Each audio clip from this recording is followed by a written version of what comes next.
morning, everybody. Would you all say good morning? Okay, we are calling Cleveland City Council's Transportation and Mobility Committee to order. Madam Clerk, will you please call the roll? McCormick. Present. Slight. Present. Bishop. Here. Gray. Casey. Present. Moore. Here. Santana. Mr. Chairman, your report. Thank you, Madam Clerk. Okay, so today we've got a few pieces of legislation, and then we're going to hear an update on the active transportation plan, which is a very exciting plan for our city and our region. We're going to knock out the legislation first, so why don't we bring up Director, come on up first, and then we will, I think we got Ms. Mersman and others here today that will help us out with the presentation after. So, all right. Good morning. Morning. How you doing? Good. All right, we're going to start with Ordinance 866-2022 by Council Members McCormick and Griffin by departmental request.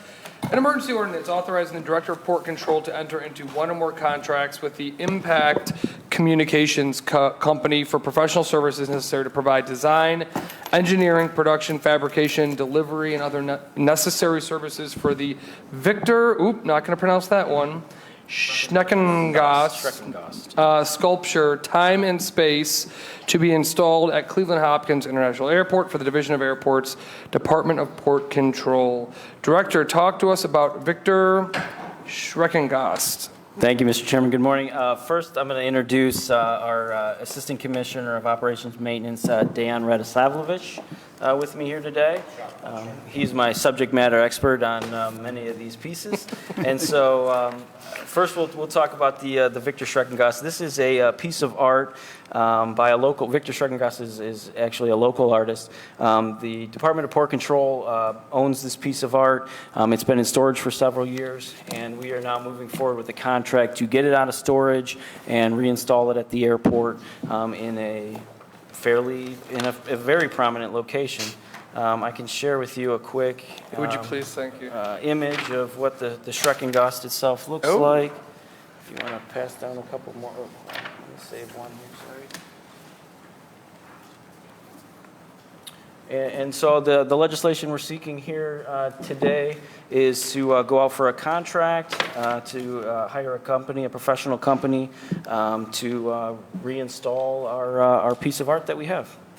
Thank you, Director. Commissioner, any additional opening comments? No additional ones. All right, Director, tell us a little bit more about why we've picked this installation. What does it mean for the airport? So, like I said, the Victor Schreckengost is a local artist. This piece of art was displayed in the terminal for many years. It was taken down about 2014, 2015, maybe somewhere in that time frame at some point for the facade project that we did out at the airport.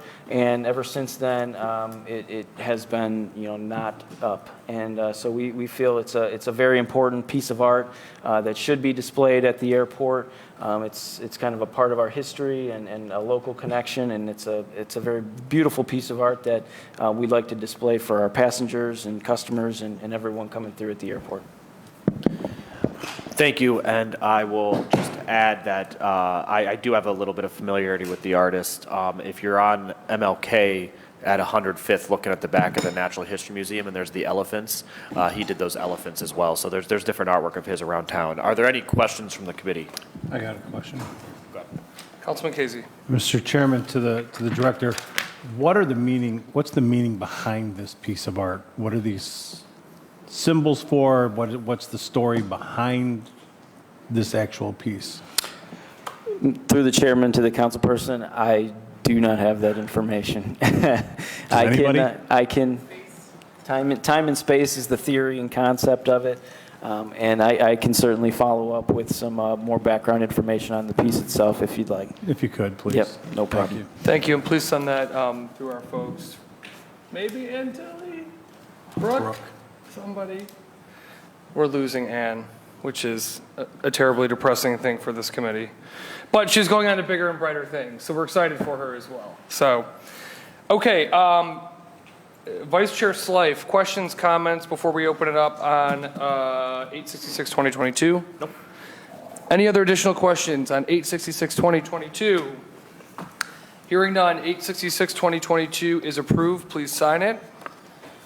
Next up, Director, I've got 986-2022 by Council Members McCormick and Griffin by departmental request. An emergency ordinance authorizing the Director of Port Control to employ one or more professional consultants, software developers, or vendors to develop and implement an emergency alert notification system and related services at Cleveland Hopkins International Airport and Burke Lakefront Airport, authorizing the purchase by one or more contracts of the systems for a period of 1 year with 4 one-year options to renew, exercisable by the Director of Port Control. Director. Thank you, Mr. Chairman. So we are seeking authority today to go out for a new contract for what we call crash phone, is what it's called in the aviation terms. What that means is this is but it's more than just a phone. It's an emergency alert notification system. The current crash phone that we have at the airport is just about 30 years old now. I believe it was from 1992. And so it is outdated technology. It is You said 1992? 1992, yes, sir. Ooh-wee, okay. And so it's about 30 years old. Like I said, outdated technology. It's not reliable anymore. And so what this system does, in the event of some kind of emergency, this is a direct connection from the air traffic control tower to our emergency responders and anyone else that needs to be informed. So emergency situation arises, air traffic control gets on this crash phone and notifies all the appropriate parties so they can respond within seconds. And so part of our requirements as being a Part 139 airport is to have these types of technologies and procedures in place to respond to emergencies very, very quickly. So for that, we're seeking to go out for a contract to get ourselves a new crash phone system to support our emergency response efforts at the airport. Thank you. Thank you, Director. And why, I mean, understanding that you're new to this role, but why wouldn't we have updated this between 1992 and today? Mr. Chairman, I cannot speak to that. All right. Any insight there, Assistant Commissioner? I'm unaware of the reason why. Okay. We're doing what we need to do to make sure we're staying compliant. So. Understood. All right. And so the estimated cost, sir, of this contract is $120,000 to update the system. And once this contract is exercised, you believe that our crash phone will pop straight out of the 90s into the 2022s? Mr. Chairman, yes, sir. Okay. What questions do I have on 986-2022? I have an airplane reference, but Go for it. the white courtesy phone. We're feeling good this morning. Go for The it. white one. Ordinance 986-2022 stands approved. Please sign it. Thank you. Director, ordinance number 989-2022 by Council Members McCormick and Griffin. By departmental request, an emergency ordinance authorizing the Director of Port Control to enter into one or more professional services contracts, purchase contracts, and requirement contracts to assist in the development of a continued proactive marketing and advertising strategy, including but not limited to a new website to promote Cleveland Hopkins International Airport and Burke Lakefront Airport, marketing, promotional, and public relations, advertising, and creative services, authorizing the purchase or lease of television and radio advertising time and other media, each for a period of 1 year with 3 one-year options to renew, the second of which requires additional legislative authority. 989, Director. Thank you, Mr. Chairman. This piece is another one we're seeking approval to go for a new contract. We currently have a similar contract in place for these types of services. It expires this coming February of 2023. So this is us seeking legislation to procure a new consultant, or possibly the same one, but there will be a competitive procurement process to get ourselves a new consultant in place. As you described, this supports many different things that we do in terms of marketing and website, creative needs of many different kinds. And what this also does, this contract supports our airline incentive program. So I'm sure you're all familiar with Aer Lingus, the new service that we announced a few weeks ago. Part of part of getting that new air service is while the city and the county and other agencies provided incentives for them, the airport, we cannot provide any kind of direct incentives, but we do offer an incentive program for any airline starting new service for marketing and different types of things. So this contract also supports those incentives from a marketing perspective to promote different kinds of new air service as well. Got it, thank you. And Director, as we, move forward through our master plan, we're obviously getting transatlantic service in May.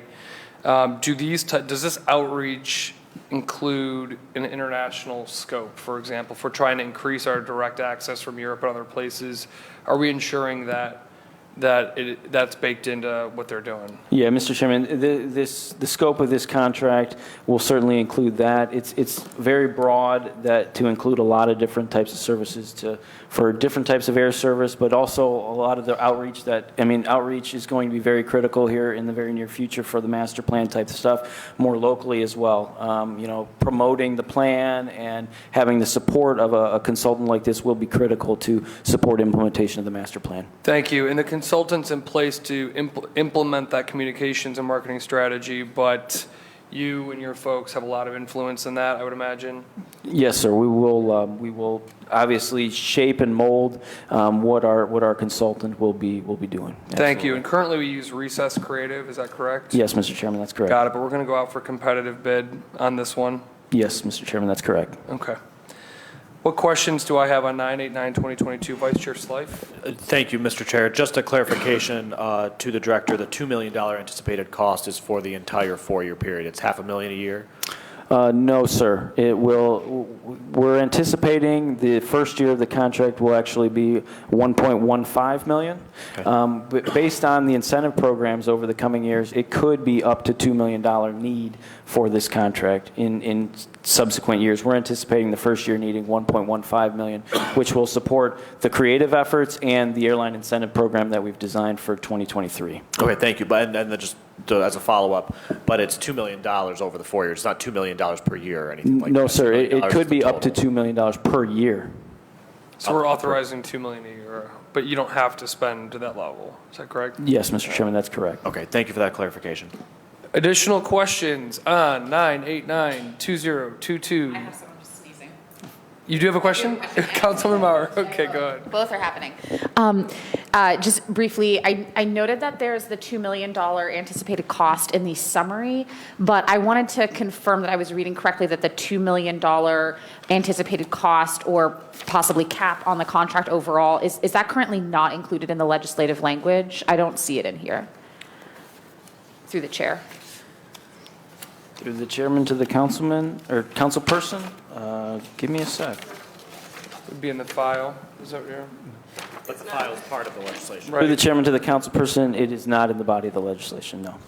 Okay, just through the chair, is that something that is, I just wanted to flag if that was something that we wanted to reflect that language in the Come on up. bill itself. Introduce yourself, please, for our viewing audience. Committee members, this is Aaron Conroy, the Department of Port Control's Legislative Affairs. Can you answer the councilman's questions, please? Yes, so typically we don't put the cap in the legislation because then we would have to come back to ask for more. I know it sounds really bad, but if we happen to go over it, you would have to come back and amend the legislation and the contract. So we typically keep it open, and so we don't have to literally come back. Thank you. Thank you. And just to build off the councilman's question, though, if the Department of Port Control wanted to spend north of $2 million a year, I mean, would that need legislative authority? If this, how we have it written, we would not need to come back for more legislative authority. The way that it's written, we can go over that. Okay. We This is just an estimated. Correct. We don't Okay. know what it will be because we're going out for the proposal. So the proposals could come back over the 2 million. This is just what we anticipate. Okay, so, but in the legislation, year 2 requires additional legislative authority, is that correct? Correct. All right. Councilwoman, you satisfied with that answer? Do you Want to push a little bit on it? I just think it goes to a broader question that we're having about, legislative authority more broadly. And so, I don't think two things come to mind. The first is that we don't, the way it's currently drafted is not quite a blank check, but it's not a blank check. And then secondly, I'm actually also thinking about this in terms of our recruiting efforts for our police force. And are we just trying to get a ballpark number in the sense of how much money we spend to advertise our airport versus our public safety forces? So those two things come to mind, but I don't at this time want to make an amendment. Okay. I just want to flag it as we discuss these types of things internally. Great point. What I'm going to ask, Director, is when you go out and bid and secure a contract, I guess we won't know the spend down at the beginning of the contract. It would be at the end, I would imagine, at the end of the 1 year. Correct. Okay, so into the future, you'll be here in a year from now. Please make sure that you're prepared with the information of how much you spent for that year as we look to reauthorize this piece. Okay. So make sure you remember that for October of I was gonna say, I've had a discussion with Councilman Swift actually 2023.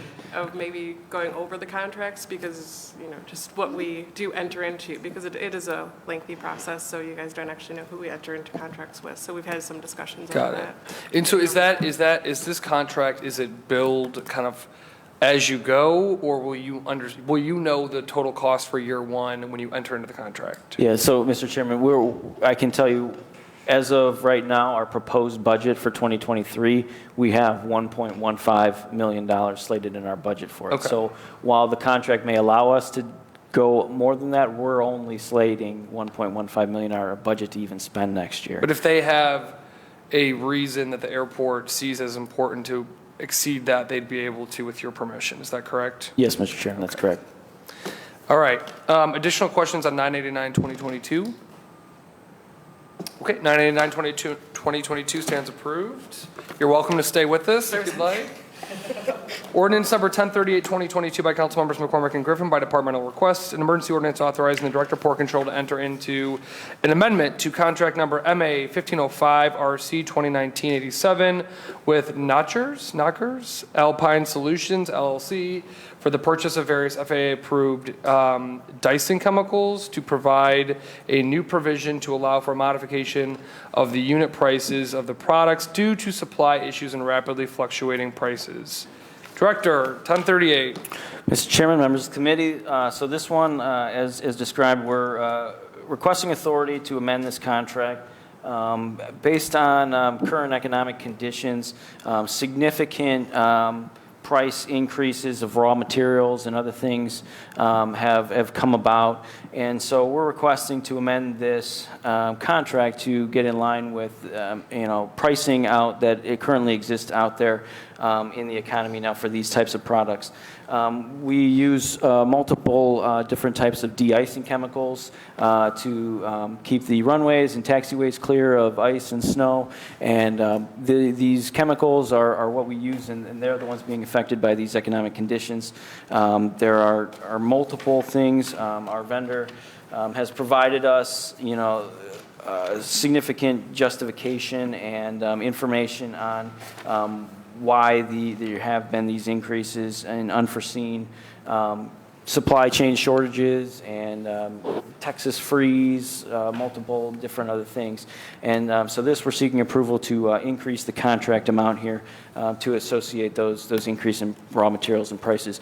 We do have budget available, already identified in our current year budget and for future year budget as well. So for this, we seek your approval. Thank you, Director. And what is that percentage increase that you're looking at roughly?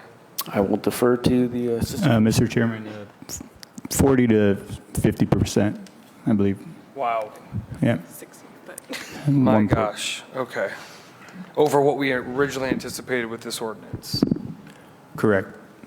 Which I believe was 3 years ago. So 3 we're years going ago. into the last year of the contract. Okay, and this is mainly for our de-icing chemicals and otherwise, obviously, which are critical for the runways and the airport. And that percentage increase, are we seeing that as a standard across the country? Mr. Chairman, other airport that we have spoken to have all seen these increases, and some even more. We're kind of lucky because they're out of Marion, Ohio, so our freight costs, shipping costs are a little bit lower than some of the other airports. I believe Philadelphia has seen north of 60%. Okay. All right. And this provides you the authority to increase, but if you don't have to, you won't, of course, to the full percentage. All right. What questions do I have on 1038? Councilman Casey? Did you want to go first? Thank you, Mr. Chairman. Mr. Chairman, to the director, we run into this a lot in utilities as well, so I understand the concept. However, we're in the last year of the contract. When, Mr. Chairman, to the director, when does the contract end? November. November of 23. November of 23, next year? Yes. All right. What is the advantages or disadvantages of holding them accountable to this current contract, knowing that we're going out to bid in probably 6 months or so to find a new contract? Through the chair to the councilperson. After speaking with the vendor, I mean, they've stated that they're unable to do business with us. So if that was to occur, we would go into litigation. We would not have an ability to order chemical for this upcoming season. We do have a stockpile now. And then if we were out to go out to competitive bid, we would realize and see the same costs come through that bid that they're proposing right now, plus even more severe because the next closest supplier, I believe, is in Iowa, so our freight costs would be. So, you know, the way we work with our vendor here is because it is an industry vendor, we find them as a partner and we understand, you know, what they're going through. And really there's kind of no choice at the point where, because we're going to be seeing, we need the chemical. Well, Mr. Chairman, I forget your name. Dayon. Mr. Chairman, to Dan, I wouldn't call him a good partner and somebody who's going to turn around and increase their price by 40 to 50% who are currently under contract with us. I don't know how well of a partner that would be.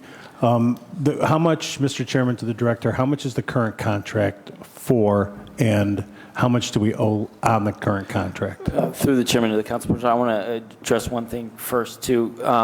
So we have denied in the previous option years, we have denied increases to this company. So at this point, we have held them off basically as long as we can, and they have continued to provide us materials at a loss. At their loss that they've communicated to us.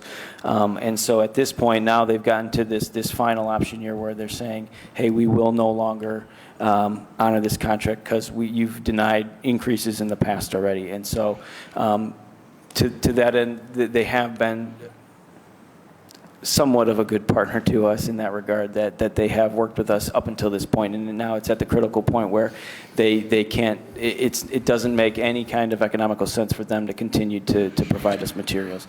And I will defer to the... Well, Mr. Chairman, to the director, let me address that real quick. Sure. Not our fault they signed the contract, right? Sort of like NOPEC pulling out, right? You're signing contracts, and now all of a sudden, because it's going to cost you something more, you want to put it back on us. We didn't have a problem 3 years ago when we probably thought the price was a little high paying it then. And now all of a sudden, because it's not feasible for them, they just want to come back and say, give us more or we're going to break the contract. What sort of legal standard, Mr. Chairman, to the director, would we have? What would it cost us to get out of the contract to break it as opposed to increasing the contract by 50%?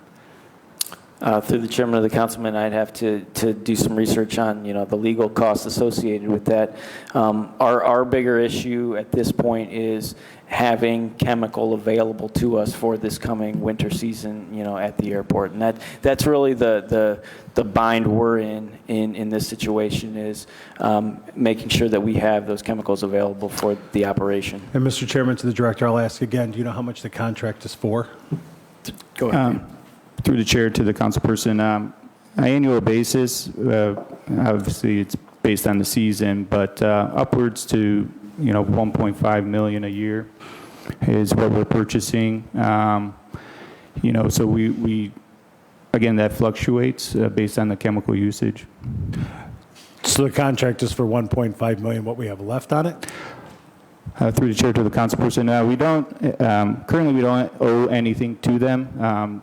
It's based on a delivery order, so our demand.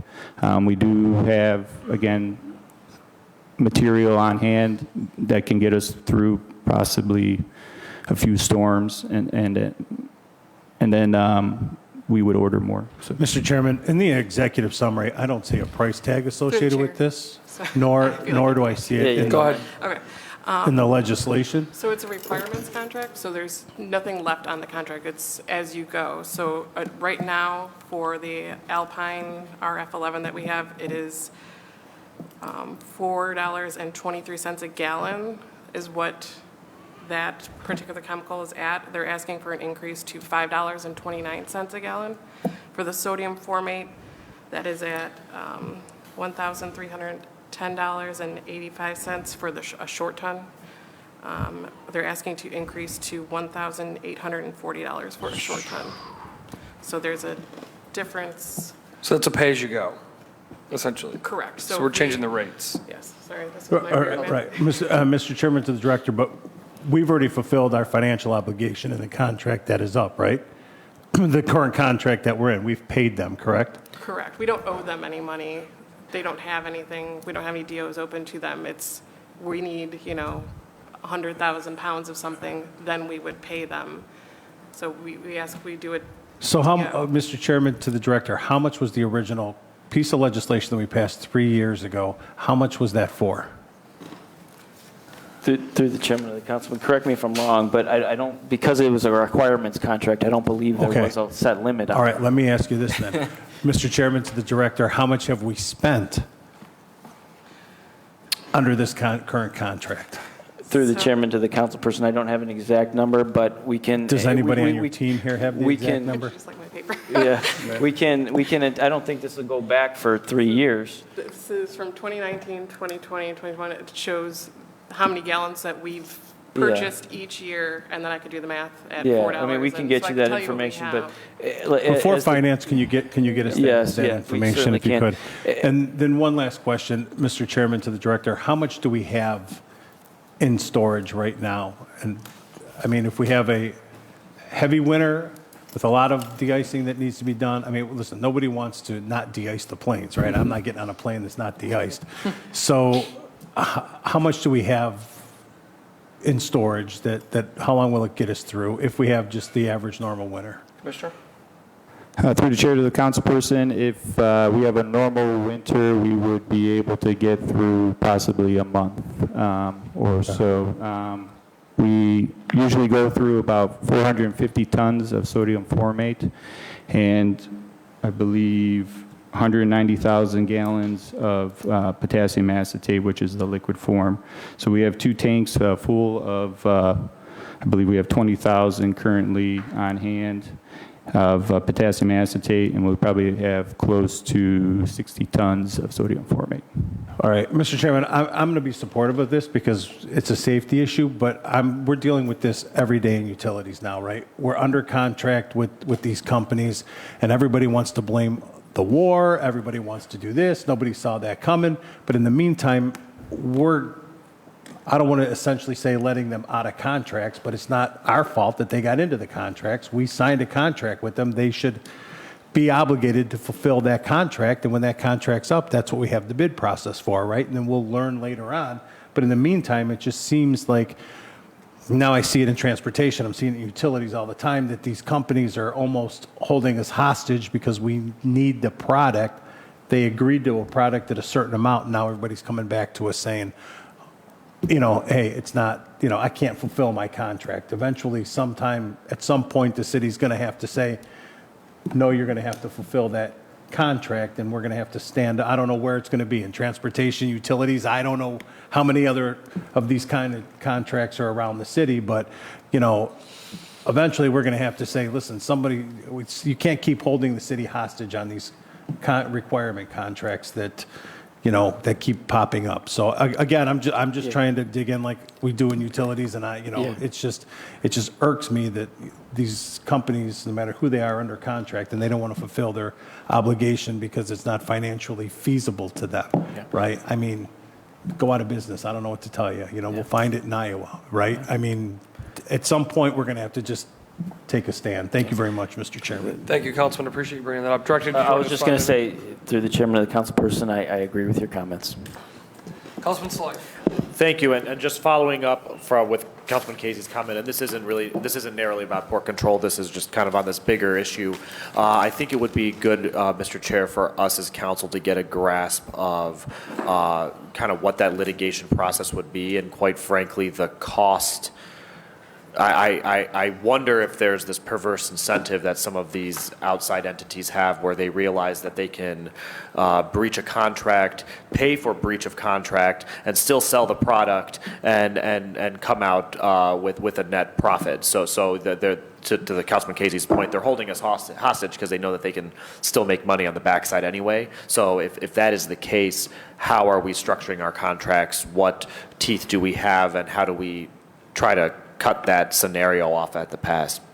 So, thank you. It's a great question. And Director, I would just kind of bring up a couple points. Number one, you stated that you have evidence and justification to justify this request for increase. Is that correct? Through the chairman to the council person, yes. Thank you. If you could please submit that to the committee through Ms. Tilly, Ms. Saban, Brooke. I don't know. We got them both here. The second piece, too, I would just flag, and I think that my colleagues bring up really good points, too. Did you note that this is the only supplier in Ohio, or the next one's in Iowa? Correct. Yeah, the chair. Yes, this is. There's two main suppliers of these types of chemicals, and we're fortunate enough to have one in Ohio in Marion, and the other one is in Iowa. Right. And so understanding the balance of the city using our leverage, but also understanding that they don't have to bid on our contract. I mean, I think we have absolute leverage in this, but, if they say, you know what, we're good, we're not going to bid on that, and we're stuck with Iowa, what does that price look like? So, I mean, taking all that into consideration. Yeah, Mr. Chairman, I think, we'll likely see similar prices. If the other company were to get the bid, we're anticipating similar actual material prices, but we'd likely see some increase in freight charges based on the distance that the product has to travel. And so... Which is also less eco-friendly way to do business. We're shipping it in delivery time. Right, their delivery time is, hours. They can get, if we had for some unforeseen reason. Okay. Well, and it seems like a great opportunity for someone to start one of these businesses and compete with these people. So, anyways, okay. Additional questions or comments on 1038-2022?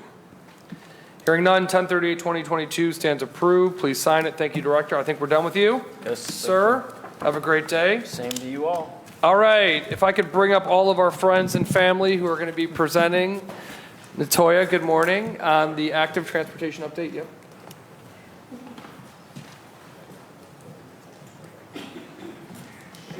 Yep.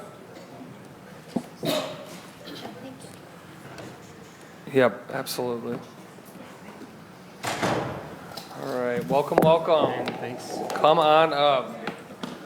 Hi. Good. All right, so I want to, Director, are you coming up as well? All right. Natoya, are you coming up to join us? All right, well, we do want to introduce Natoya Walker Minor, a former veteran of the city of Cleveland who's now with RTA. So want to acknowledge her, and we're happy to have you here with us today, and you're welcome to be here, up here if you'd like. So you're like, I've already been at that table too many times in my life. I don't need to come back. All right. But she's a wonderful partner at RTA, so we appreciate having you here today. Ms. Mersman, please kick us off. Good morning, everyone. Thanks for having us here today. I'm Callie Mersman, Senior Strategist for Transit and Mobility with the city. I'm joined by Director Huang of City Planning, Director DeRosa of Capital Projects, and Annie Pease, a Project Manager in Capital Projects. When I was here with you last month, we talked a lot about Vision Zero, which is the city's safety initiative on our roadways, the goal and the process, the action plan to get to 0 fatalities and serious injuries in the next 10 years. Today, we're here to talk about active transportation specifically, so some of the work the city's doing to accommodate people on bikes, walking, and taking transit, basically people outside of cars. And this fits within our Vision Zero goal and our safety initiatives more generally because all of the things that we'll talk about today make it safer and more convenient for people to get around Cleveland outside of cars. We also know that in general, the more people who have options other than a car to get around, the safer our overall system is. So whereas Vision Zero is a safety initiative for everyone, today we're really focused on people walking, biking, scooting, taking transit, et cetera. So we're going to go through several key initiatives and provide brief updates about what we are doing and where we're going next for information. Some of these will end up coming back to you in the form of legislative requests in the future.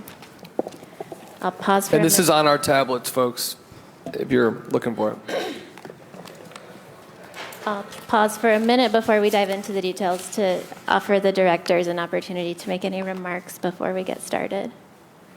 Good morning. Director Wong, want to kick us off? Well, I think, there's been a lot of progress made. There's been a very good partnership between planning and capital projects, so we communicate probably every day, actually. So, just happy to be here at the table with our partners. Thank you, Director. Yep, and Councilman, I'd just like to echo that this really is a different landscape than it has been in the past, and there is, really a joint focus on these issues between planning and capital projects, and we have really strong folks looking at these issues, and I think we're really coming to some good decision points on how we can move this all forward. Thank you, Director. Thank you. Annie Pease, Project Manager in Capital Projects. I'll kick us off on Complete and Green Streets. Wonderful. So as you may remember, the new Complete and Green Streets Ordinance passed earlier this year, just in June of 2022. At a high level, the ordinance recognizes the role that our roadways and transportation system elements like public transit, on-street parking, and bikeways play in the overall picture of public health, safety, and environmental sustainability. In the US, 30 to 35% of urban land area is occupied by streets. Complete and Green Streets provides a framework to consider this approximate third of Cleveland's overall land area as a connected system designed to support people's movement throughout the city. So different from prior Complete and Green Streets ordinances that Cleveland has had on the books, the 2022 ordinance creates a new process for transparency and community engagement on the development of roadway projects. I'll come back to that engagement process in just a moment. But on the slides, you'll see that the ordinance laid out a series of important milestones that came following the passage of the ordinance, and these are spelled out on the screen. So since the ordinance passed in June, both City Council and the administration have appointed members to the newly formed Transportation Infrastructure Advisory Committee. The acronym is TIAC, and we use the word TAC for simplicity. This is a 10-person body, and you can see the names of the individuals that have been appointed to that committee on your screen. A portion of those were appointed by council, and a portion were appointed by the administration. A second important milestone is the development of the Complete and Green Streets policy. And this is different from the ordinance in that the policy is a guiding document that lays out how to operationalize the charge of the ordinance. The policy was published online in August. It's hyperlinked on your screens here, but you can find it through Cleveland City Planning Commission's website under projects. It's the first tab there. So coming soon, we will convene the first meeting of the TAC. This will be an orientation to committee members on the TAC, on the roles and expectations of the committee, as well as new meeting procedures. This committee will meet quarterly, so early December, first week of December, will be the first of what will then be recurring quarterly meetings of this advisory committee. So this is the progress that we've made since the passage of the ordinance, and I'd be happy to answer any questions. Thank you. No, just to pause here a moment again, thank you everyone for your collaboration on this great piece of legislation, and I look forward to, while normally when we set up these committees, I say I don't want anything to do with the committees like the tree commission, even though I love it, try to get other people involved. I'm excited to be on this one. And yeah, so, and Ms. Tilley, I just emailed Ms. Galucci from NOACA about that empty seat, so thank you for your persistence on that. Anyways, please. Thank you. I'll turn it over to Callie for the next update. So one of the requirements in the Complete and Green Streets Ordinance, as well as something that we need to inform our roadway development and our overall network connectivity, is an update to the active transportation plan. We've sort of started calling it a mobility plan, broader than just walking or biking. We know that RTA has priority corridors, and we want to create a cohesive network and system across the city that works for people who are using cars and outside of cars. So many of you may be familiar with the 2007 Bikeway Master Plan that was adopted somewhat in conjunction with the citywide master plan at that time, Connecting Cleveland 2020. In 2014, that recommendation, the map that you see on the far left of the screen, was aligned with the city's capital improvement program to create an implementation plan. So we took the recommendations from that 2007 map and aligned them with where the city was making investments to understand how we could roll out bike lanes on streets. I understand that Councilman Slife worked on this in a previous life, so thank you for your contributions there.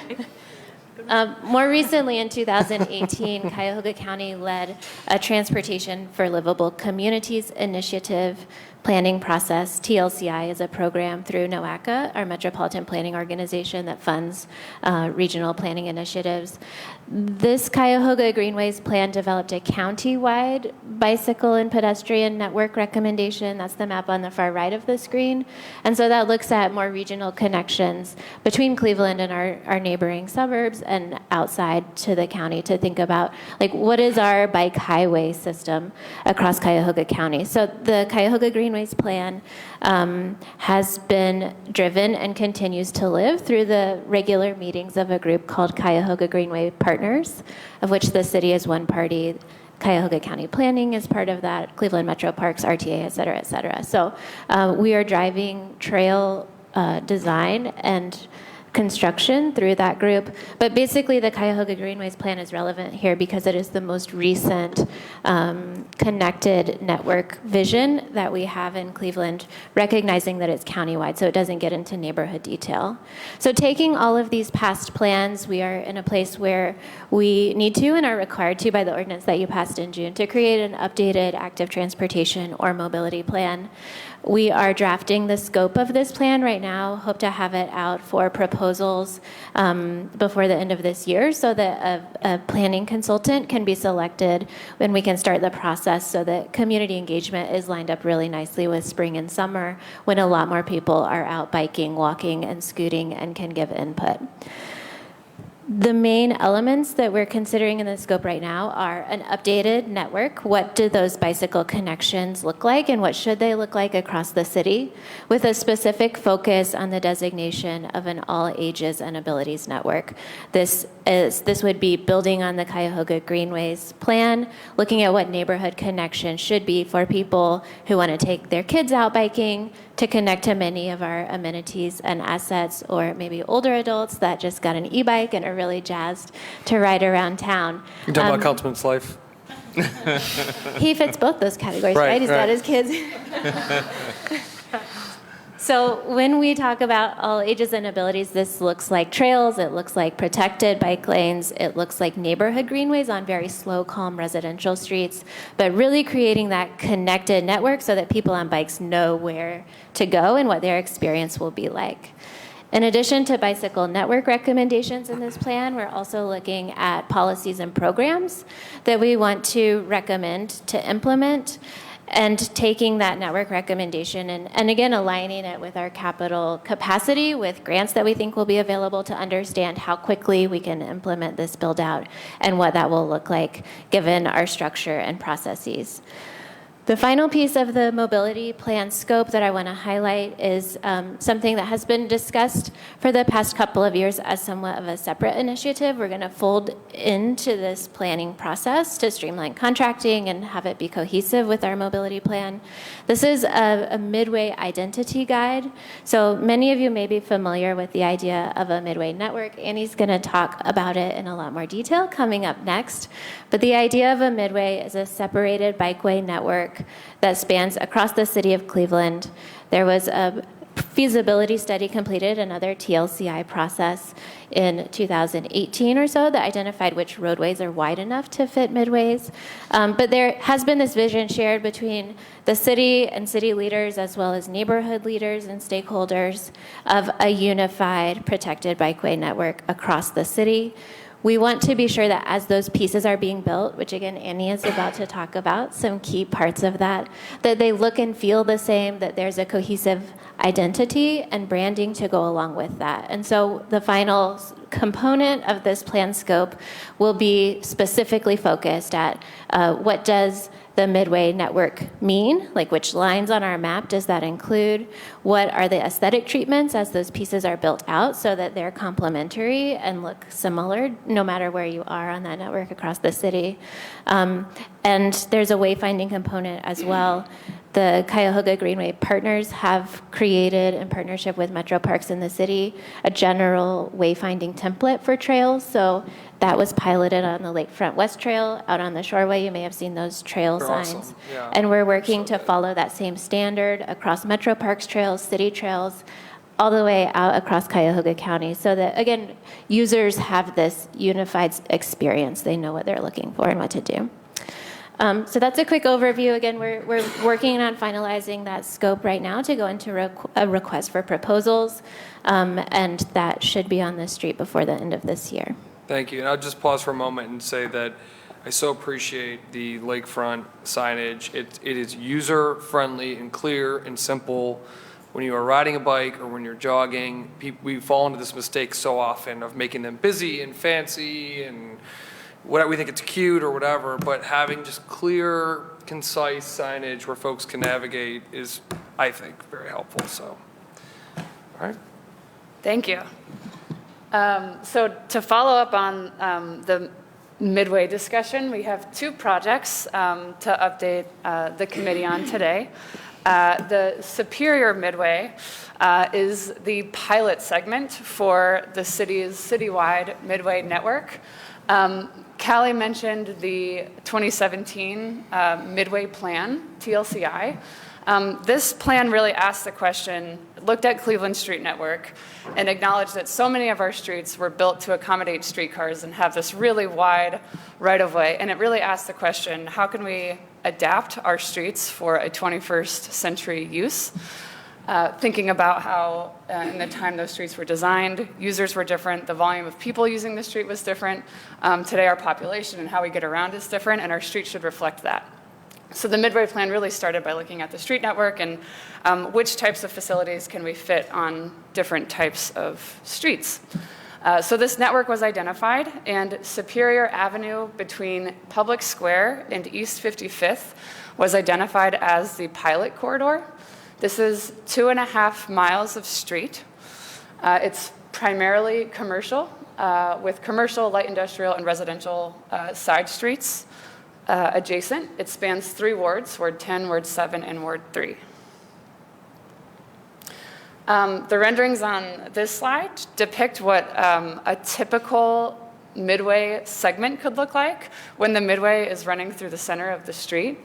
As you can see here, there's a 2-way cycle track in the center. It's about 10 feet wide with a landscape buffer on either side, separating the bicycle facility from vehicular traffic. Nice wide sidewalks and space for pedestrian movements, as well as transit shelters. Cross streets and the crosswalk treatments are also really important to ensure pedestrian safety, especially on busy commercial corridors where we have lots of movements across the street.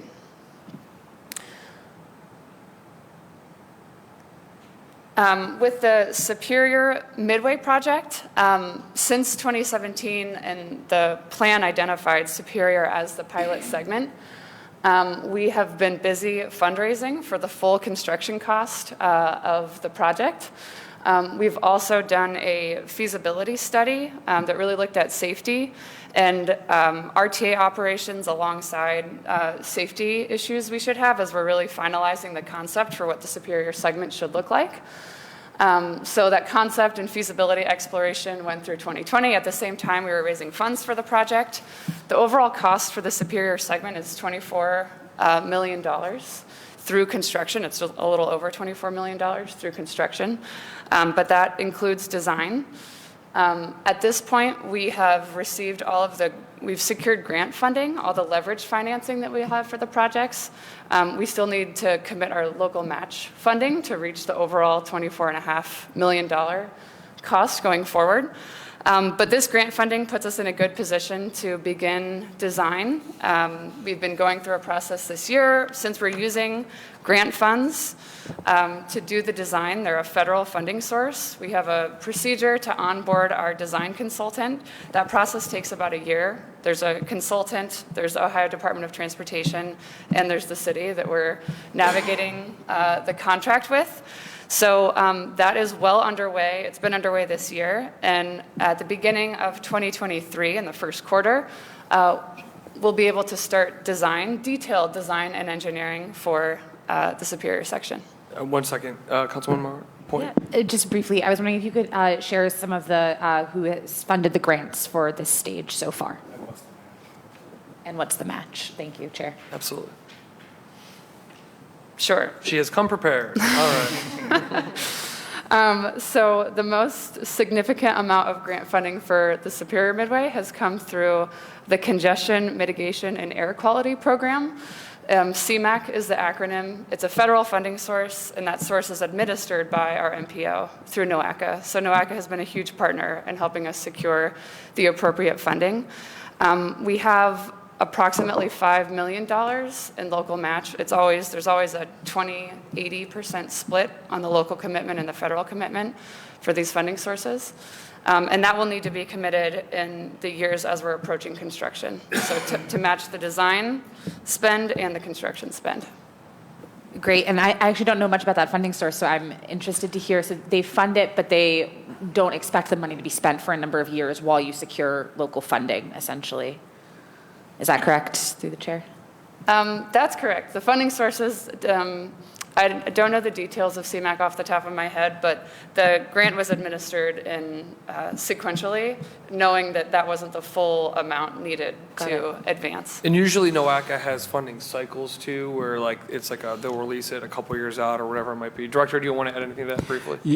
Through the chairman of the councilman, exactly. So it's we plan out when the project would need that funding, and that's how NOACA budgets for when to allocate the funding towards us. Great. And so, and then for the local match, then we do the same thing internally, where we'll allocate through capital bonds in the appropriate year what that match would be, so that we don't have our bond money just sitting here. Yep. Great, that's exciting. Thank you for those details. I'm really excited to hear about this project and the developments. Thank you. Please proceed. Thanks. Right, so staying on that time frame, detailed design will occur through 2023 and 2024, buffering in a little bit of time for possible real estate needs on the eastern end of the corridor. We anticipate we'll be able to bid the project at the beginning of 2025 for construction to begin in March through May of 2025. Director? I just want to add that in this period of, as we're waiting for the contract to start in January, the team has been very active with monthly and biweekly meetings, meeting regularly with CDCs and their community organizers to make sure that the word is out on the street in these very specific neighborhoods, some of which have language access. Not everyone speaks English along the corridor. Wanting to really set up with the businesses in the commercial corridors this idea so that it'll be a smooth process of engagement through detailed design and construction. Thanks. That's a great point. And this corridor goes through areas with a lot of different cultures, languages, et cetera. So appreciate that we're flagging that. Yes, thank you. And to build on that, we have had great partnership between capital projects, the team managing the design, and will be managing the construction with planning and continuing to build upon the planning studies, as Director mentioned.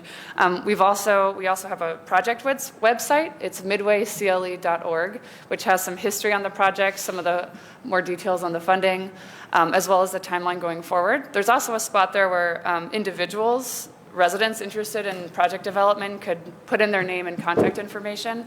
And as we start the detailed design and engineering in 2023, there's a contact list there we'll be communicating with about opportunities to really participate more in the nuts and bolts of design.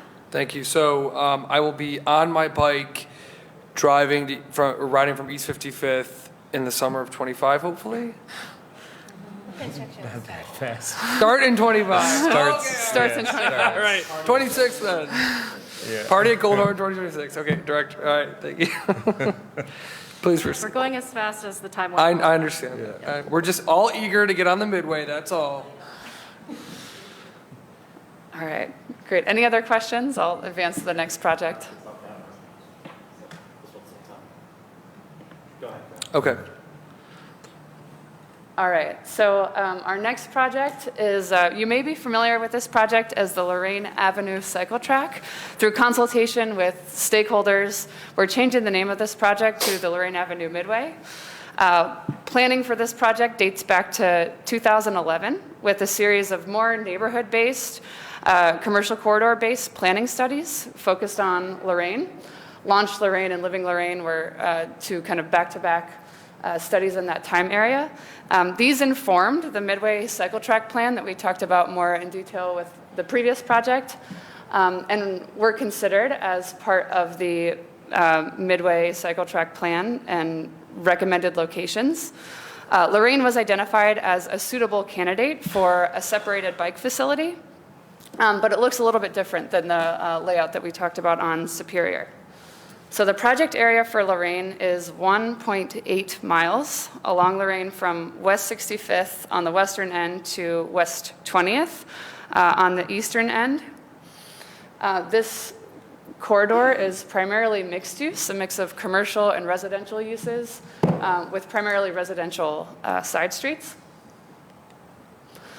Different from the configuration of the Midway on Superior, the configuration of the facility on Lorraine will be aligned on the side of the street next to the sidewalk.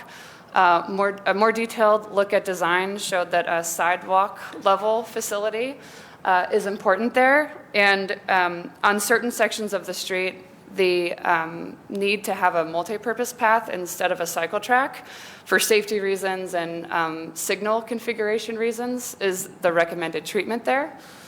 So in its spirit, it well fits within the Midway concept. And then as we approach more and more towards feasibility and design, the actual facility would be a multi-purpose path. Thank you. So if I can pause on that, it's a buffered multi-purpose path on the side versus a street-level cycle. I just want to clarify. Correct. Got it. Okay. And this rendering doesn't include landscaping. Similar to the but cultural trail. The buffer, Right. yes. Yeah, okay. Indianapolis. Yep, the Indianapolis Cultural Trail has been an example for different sections of the Midway. Yep. Again, thinking about that separated experience from bicycle and pedestrian traffic as well as vehicular users. So since the Midway planning and some of the early planning studies for this project concluded, our updated cost estimate for the project is $30 million total project cost. The grant and local funding that we've secured for the project so far totals $15 million. So currently we have a $15 million secured, but we have a $15 million gap between where we are now and where we need to be for construction. To advance the project, Capital Projects is preparing to issue an RFP this year to begin preliminary design using a portion of the funding that we've secured so far. So using a portion of the 15 we've secured so far.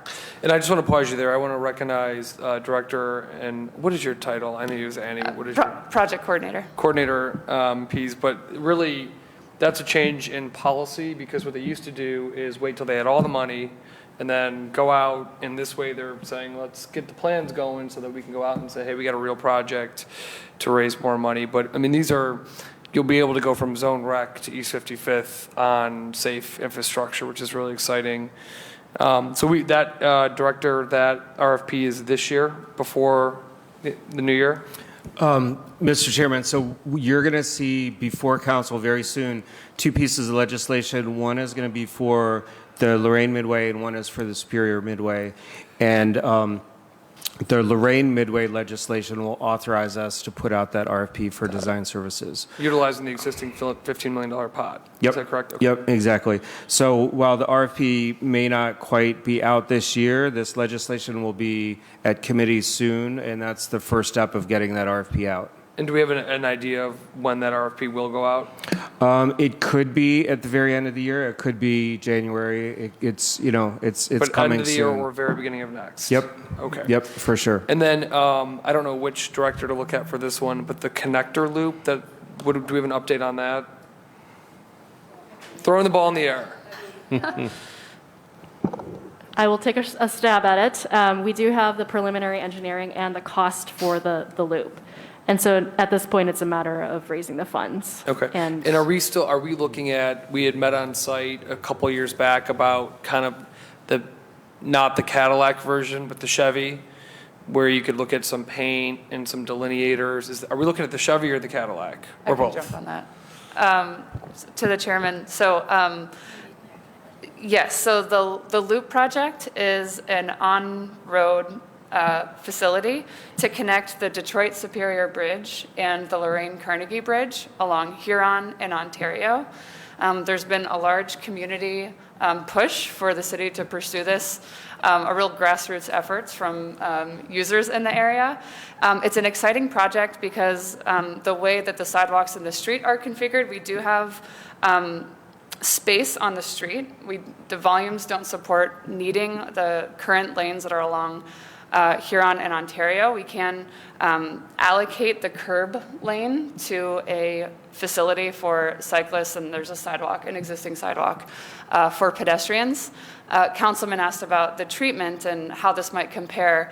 It is an exciting project in that by doing an on-road facility and using a treatment like flexible delineators and what they call quick curb, which is not as tall as a concrete curb, a little bit lower to the ground and can be installed in the surface of the pavement.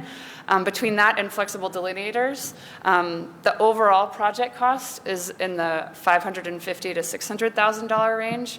And again, it's a shorter segment than what we were talking about on Lorraine or Superior. But by using materials like that, we can keep the costs down and pursue projects like that. Okay. And let's have a conversation offline about that, because I know there's a lot of also other interests within the community that might be able to help meet that number. Some of the stakeholders along that. So, okay. And for folks tuning in too, that's also a critical connection between the Lorraine Avenue Midway and the Superior Midway.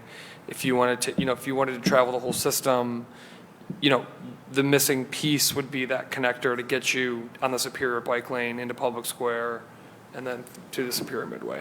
So, And Councilman, just to, I know Natoya Walker is no longer here, but just to be upfront about RTA, we still have a lot of negotiating to do with regards to the Public Square piece of how to connect the Superior and the Lorraine Midways. But we're working on it. We have a walkthrough on Friday, in fact. of the connector? Of the Public Square area. Oh, got I just it. wanted to be upfront that we still have to negotiate with RTA about how to get through Public Square and make sure that RTA operations can operate, in Public Square as well. Got it. I hope 'Cause we that's can the figure that connector out. I mean, between the that's- two. Yeah, okay. Yep. I always, when I'm riding my bike there, I always wonder whether I'm allowed to go through or not, so. Yeah, I do it too. Don't tell anyone. Okay, please. Again, Councilman, you reiterated our last point there, but we believe that by making progress on the design, we'll be more competitive for grant opportunities that we need to secure the remaining funding needed to execute the project. Here, I'll turn it back over to Callie for shared mobility. So shifting topics, again, I want to give a brief update to where we are with our scooter and bike share programs. We currently have 4 operators that have permits for the city of Cleveland. That includes Bird, Lime, Link/Super Pedestrian, that's one. Super Pedestrian, And Spin. what Yes, is their that? parent company is Super Pedestrian. Their scooters say Link on them. We have been working with Cuyahoga County, specifically their Department of Sustainability, as well as Bike Cleveland, to improve parking for scooters and bikes. This project has 2 main goals. One is to improve organization. So we all have seen, I think, some clutter, poor parking, devices blown over, maybe blocking sidewalks. Scooter and bike share can be a very helpful and important connector from parking lots, from transit, from point A to point B. But we also want to be sure that they're not impeding pedestrians that need to use curb ramps or sidewalks to get around. So this parking project creates a typology for what different scooter and bike share hubs can look like in different parts of the city. The typology lays out 5 to 6 different approaches, depending on if you're in the core of downtown, all the way out to residential areas that are less dense, but having access to scooters and bikes is still important. This typology document is available on Cuyahoga County's website. At this point, I'm sorry, it's not a short link, but it is hyperlinked on the presentation and can be made available to the public following this. We just concluded a 30-day public comment period of locations across the city. So I said that there are sort of 2 goals of this. One is to create design and equipment guidance for what each of these hubs looks like, and the other is to expand access to scooters and bikes from just the downtown and sort of inner core neighborhoods where they're predominantly available right now. Our hope is that by doing these at the same time, the expansion to neighborhoods is more organized and less cluttered than perhaps some fear it will be. So also on the county website, there's a map. This map is still live. You can zoom in, zoom out, click on any of the individual locations, and an image will pop up where the scooter or bike share hub is recommended. As you can see here, there's an example at an RTA transit station. Most of them are in the public right-of-way, and we have, again, federal funding through NOACA to support the initial installation of racks, sidewalk markings, and signage to support these hubs. If anyone has recommendations about additional locations that they'd like to see across the city, those can be sent to me. We're keeping an ongoing list, and even outside of this investment, in partnership with the county, ODOT, and Bike Cleveland, we receive per trip fees from scooter operators and can invest locally in additional hubs as we move forward. And on that point, do we have an update on that account? How much ballpark do we have in that? So, and just to, sorry to interrupt you, for folks that are not as old as I am in this room, we passed legislation in 2018. 19. One 19. of Ann Tilley's 19. one of Ann Tilley's masterpieces to bring the shared mobility devices, and as a part of that, we created a fund where per trip fee feeds into that. So do we know roughly where that's at? Yeah, so our per trip fees are 15 cents per trip.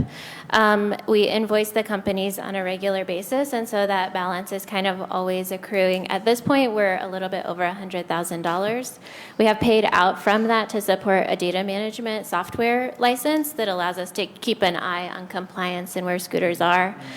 We are also hoping to use some of that funding to support the mobility plan update that I talked about earlier, because that's in line with the legislative purpose of that fund, because we know that those lanes will also benefit scooter and bike share riders. Great. That leaves a little bit more to, and on this ongoing accrual basis, that we can start thinking about things like parking infrastructure. Great, thank you. Director, did you?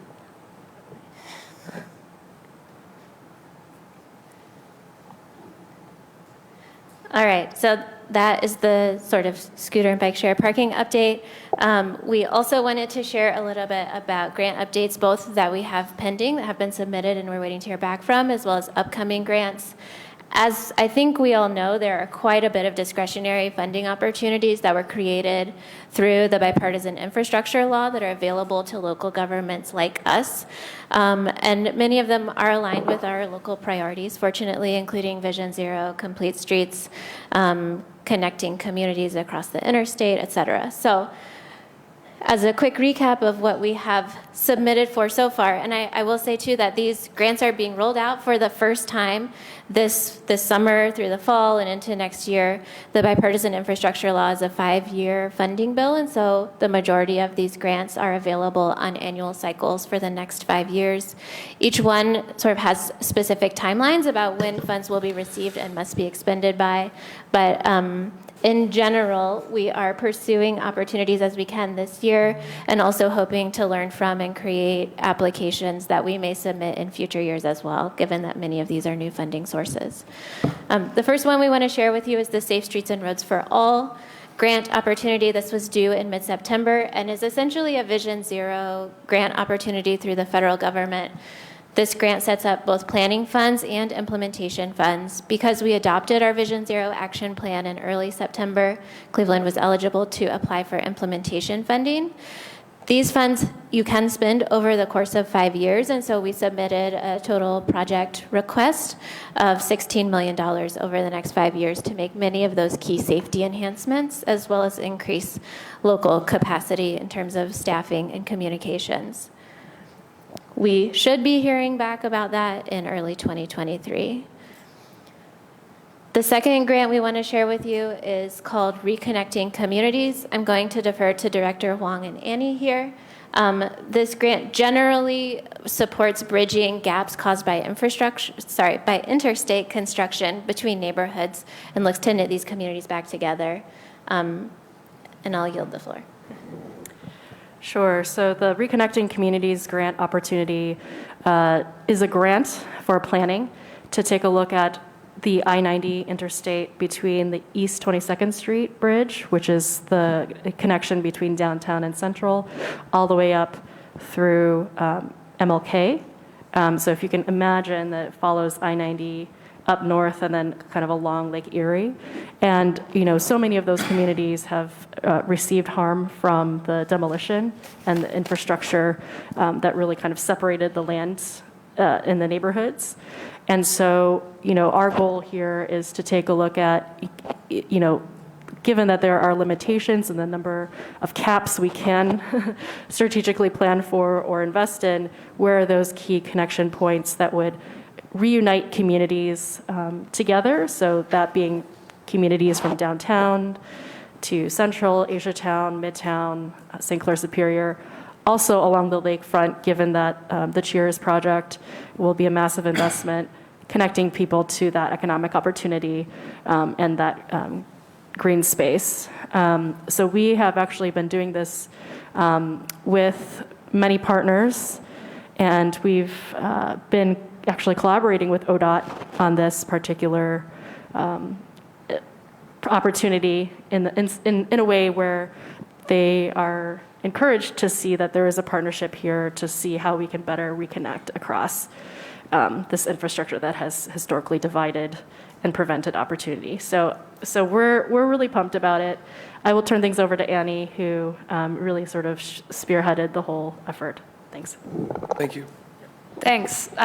Just to build on that, this project scope fits really well within what USDOT is looking for reconnecting communities. It's all about highways, heavy infrastructure that's dividing communities, addressing historic harm where neighborhoods have been divided, houses have been demolished, people have relocated because of projects that happened during urban renewal. Cleveland is a textbook example of that, and I-90 is a textbook example of an interstate that has lots of positive benefits in connecting people through Cleveland and connecting the suburbs to downtown, but had negative consequences on our communities in the city. So the planning study aligns really well with both the Cheers project and Metro Parks and the Port just last week had a big announcement about pursuing full design for the detailed design and engineering of the park space. And ODOT has a major project, and they're underway with reconstructing the Inner Belt. Their project spans a little bit further south in our project area, but all the way through East 44th Street.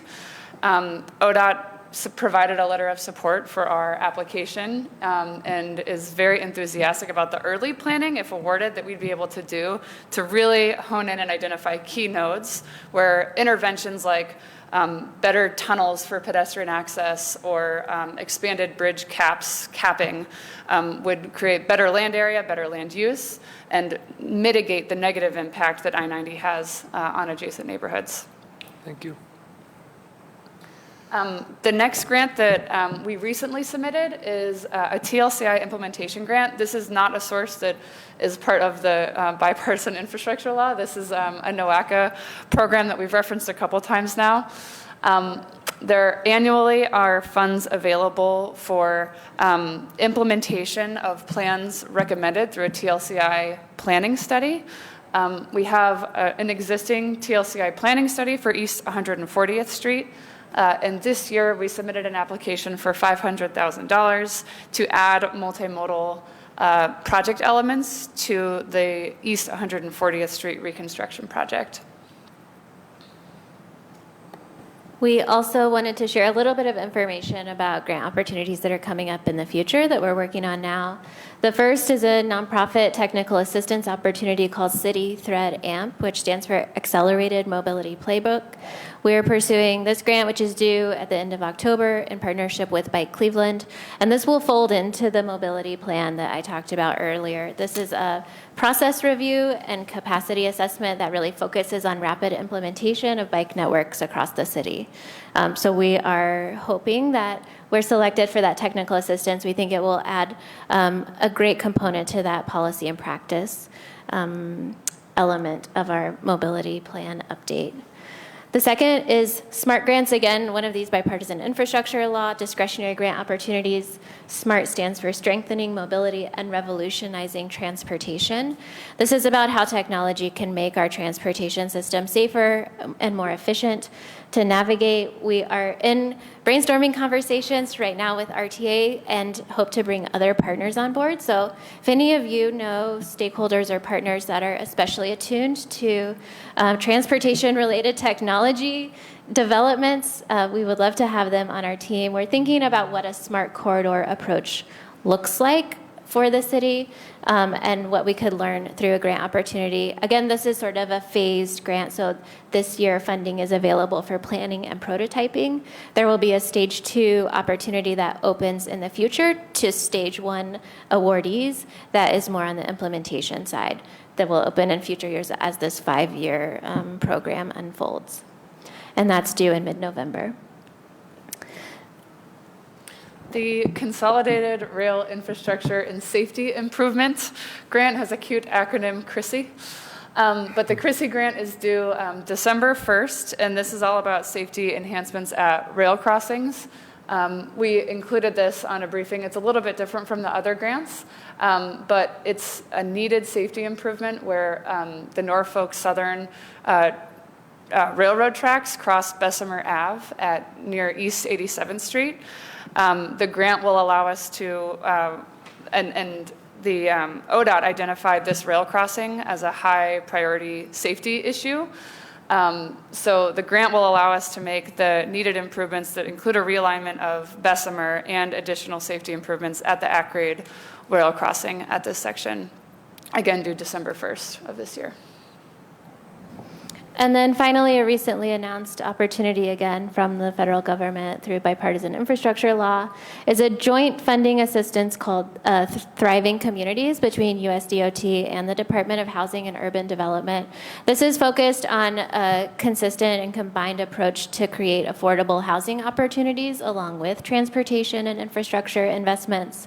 The structure is a little bit different than the other ones in that they are soliciting applications from technical assistance providers, which would not be us. They're looking for people to help people like us plan and combine affordable housing with transportation investments. Where we come in is that we can submit a letter of interest to receive services from those technical assistance providers. The deadline for that is in early December. This one was announced just earlier this month, so we're looking into it a little bit more, trying to understand exactly what the framework is and what the setup is and how we might plug in. And with all of these, I think we can share that we have a new grants manager which you can maybe speak to in more detail, that we're really excited to have help us pursue these opportunities. So, Councilman, the one thing that keeps me up at night is, making sure that as all these new grants get rolled out, that we don't lose track of them, we don't miss an opportunity.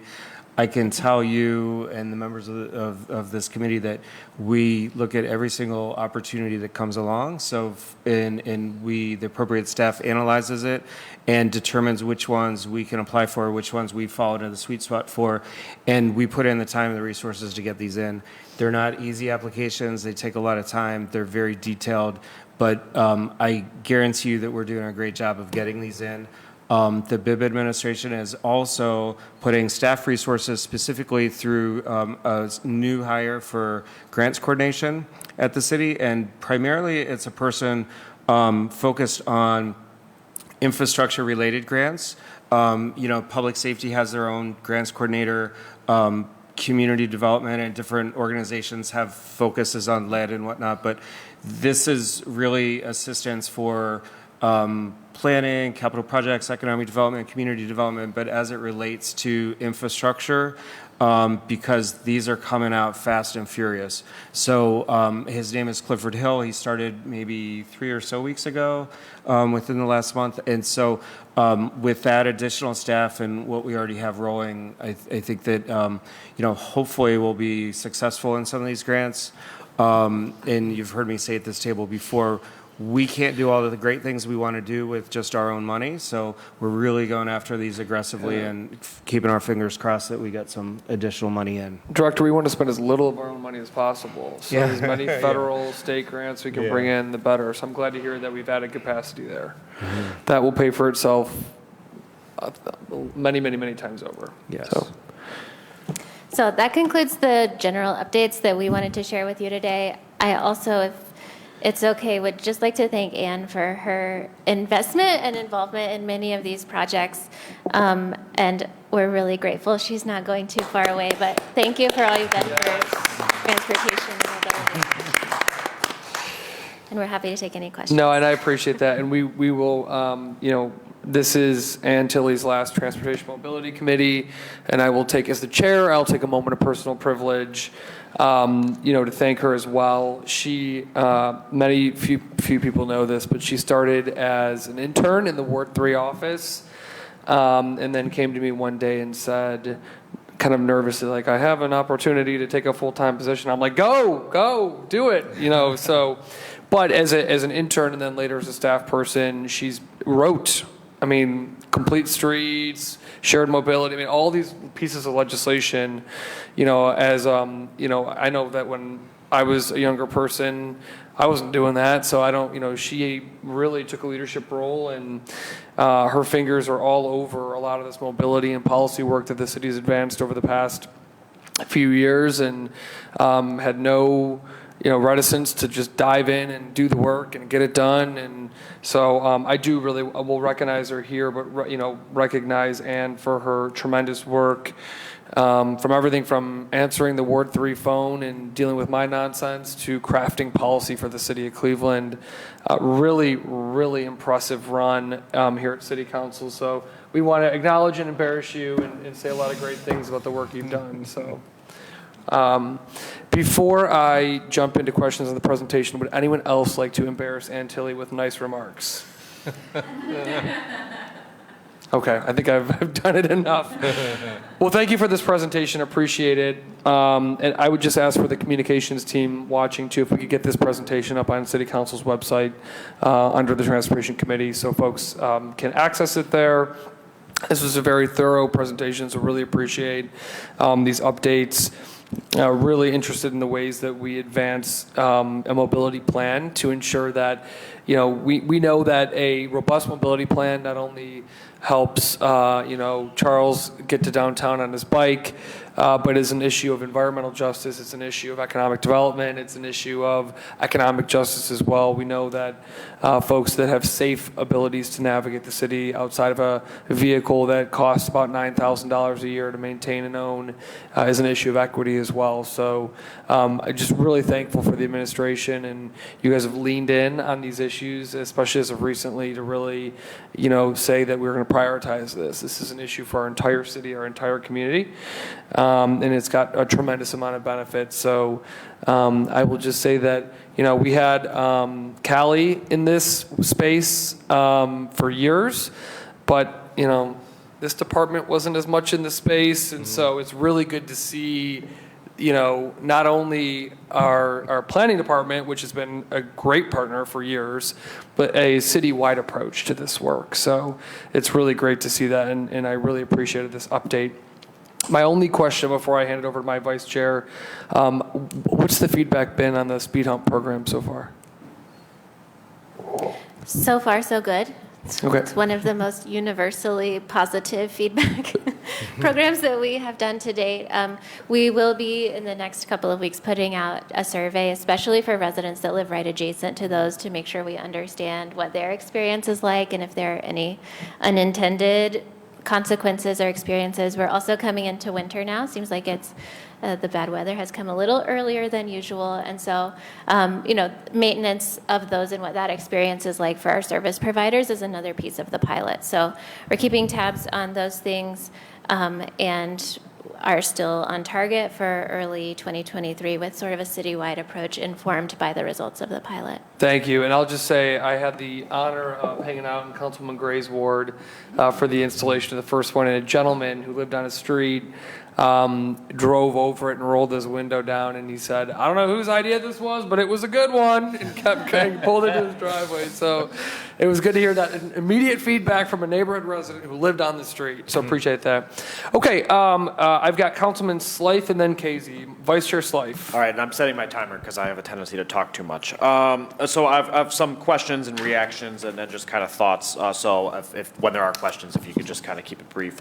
My first question through the chair is, there's I think a perception among this body that sometimes county government might have a tendency to invest in programs or services or projects in suburban communities, but expect the city to self-fund as if we aren't part of the county as well. So I'm interested in getting a grasp of the degree to which Cuyahoga County has been funding mobility improvements in suburban communities relative to projects in the city of Cleveland. Does this body need to be pushing county government to invest in our residents of the county as well? Is guys the caution I wanna raise or ask?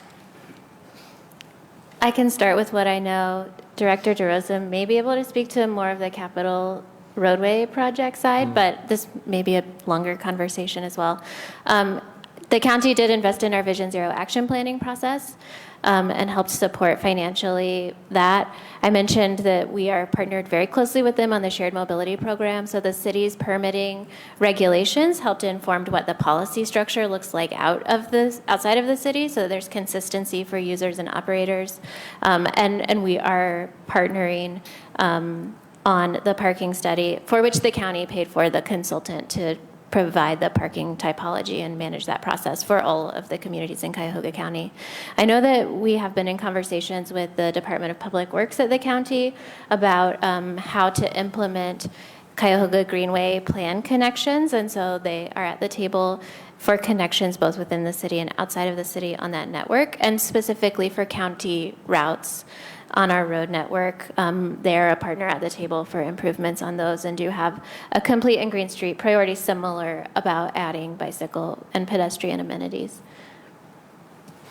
Through the chairman of the councilman, so on a roadway, just purely roadway basis, we do have, there's a 50-50 program with the county just for roadway maintenance, which is something that we appreciate, and obviously that's something that we split 50-50.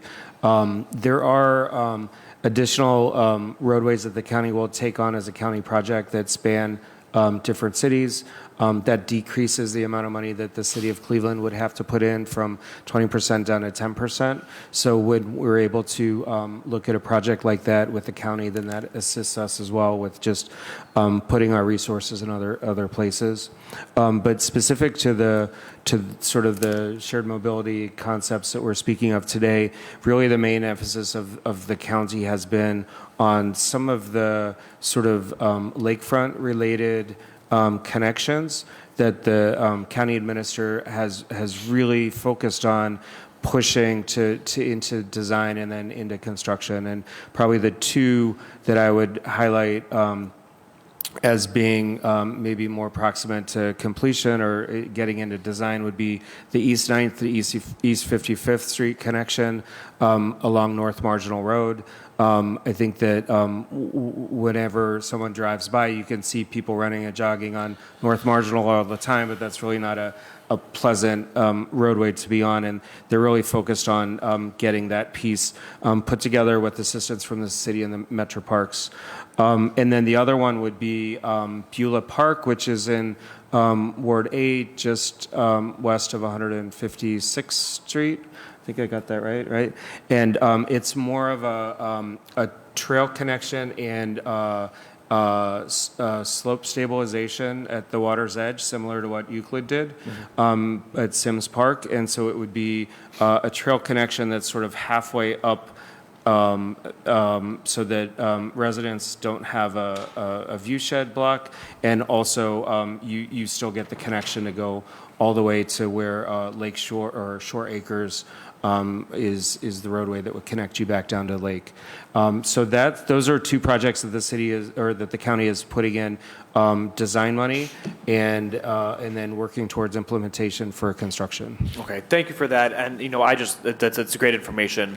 I just want to make sure that we, City of Cleveland residents are getting resources that they deserve as well from the county and investment from the county, and I want to hold their feet to the fire, because there's some areas where there's a feeling that there's an expectation, since we're a large city, we have a large budget, we apparently have unlimited funds, that we could just go it alone, and their job is to help smaller communities with smaller general funds and capital budgets.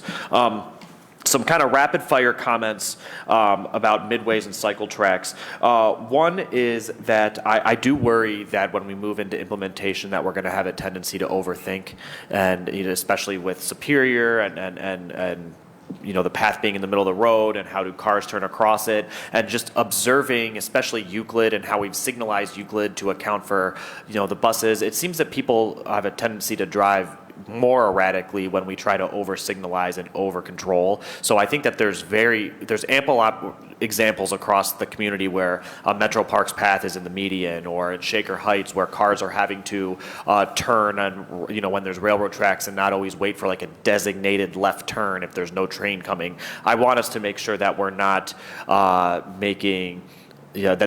we're not delaying projects because we are being overly cautious, especially when there's very easily obtained examples of how these are implemented across the country.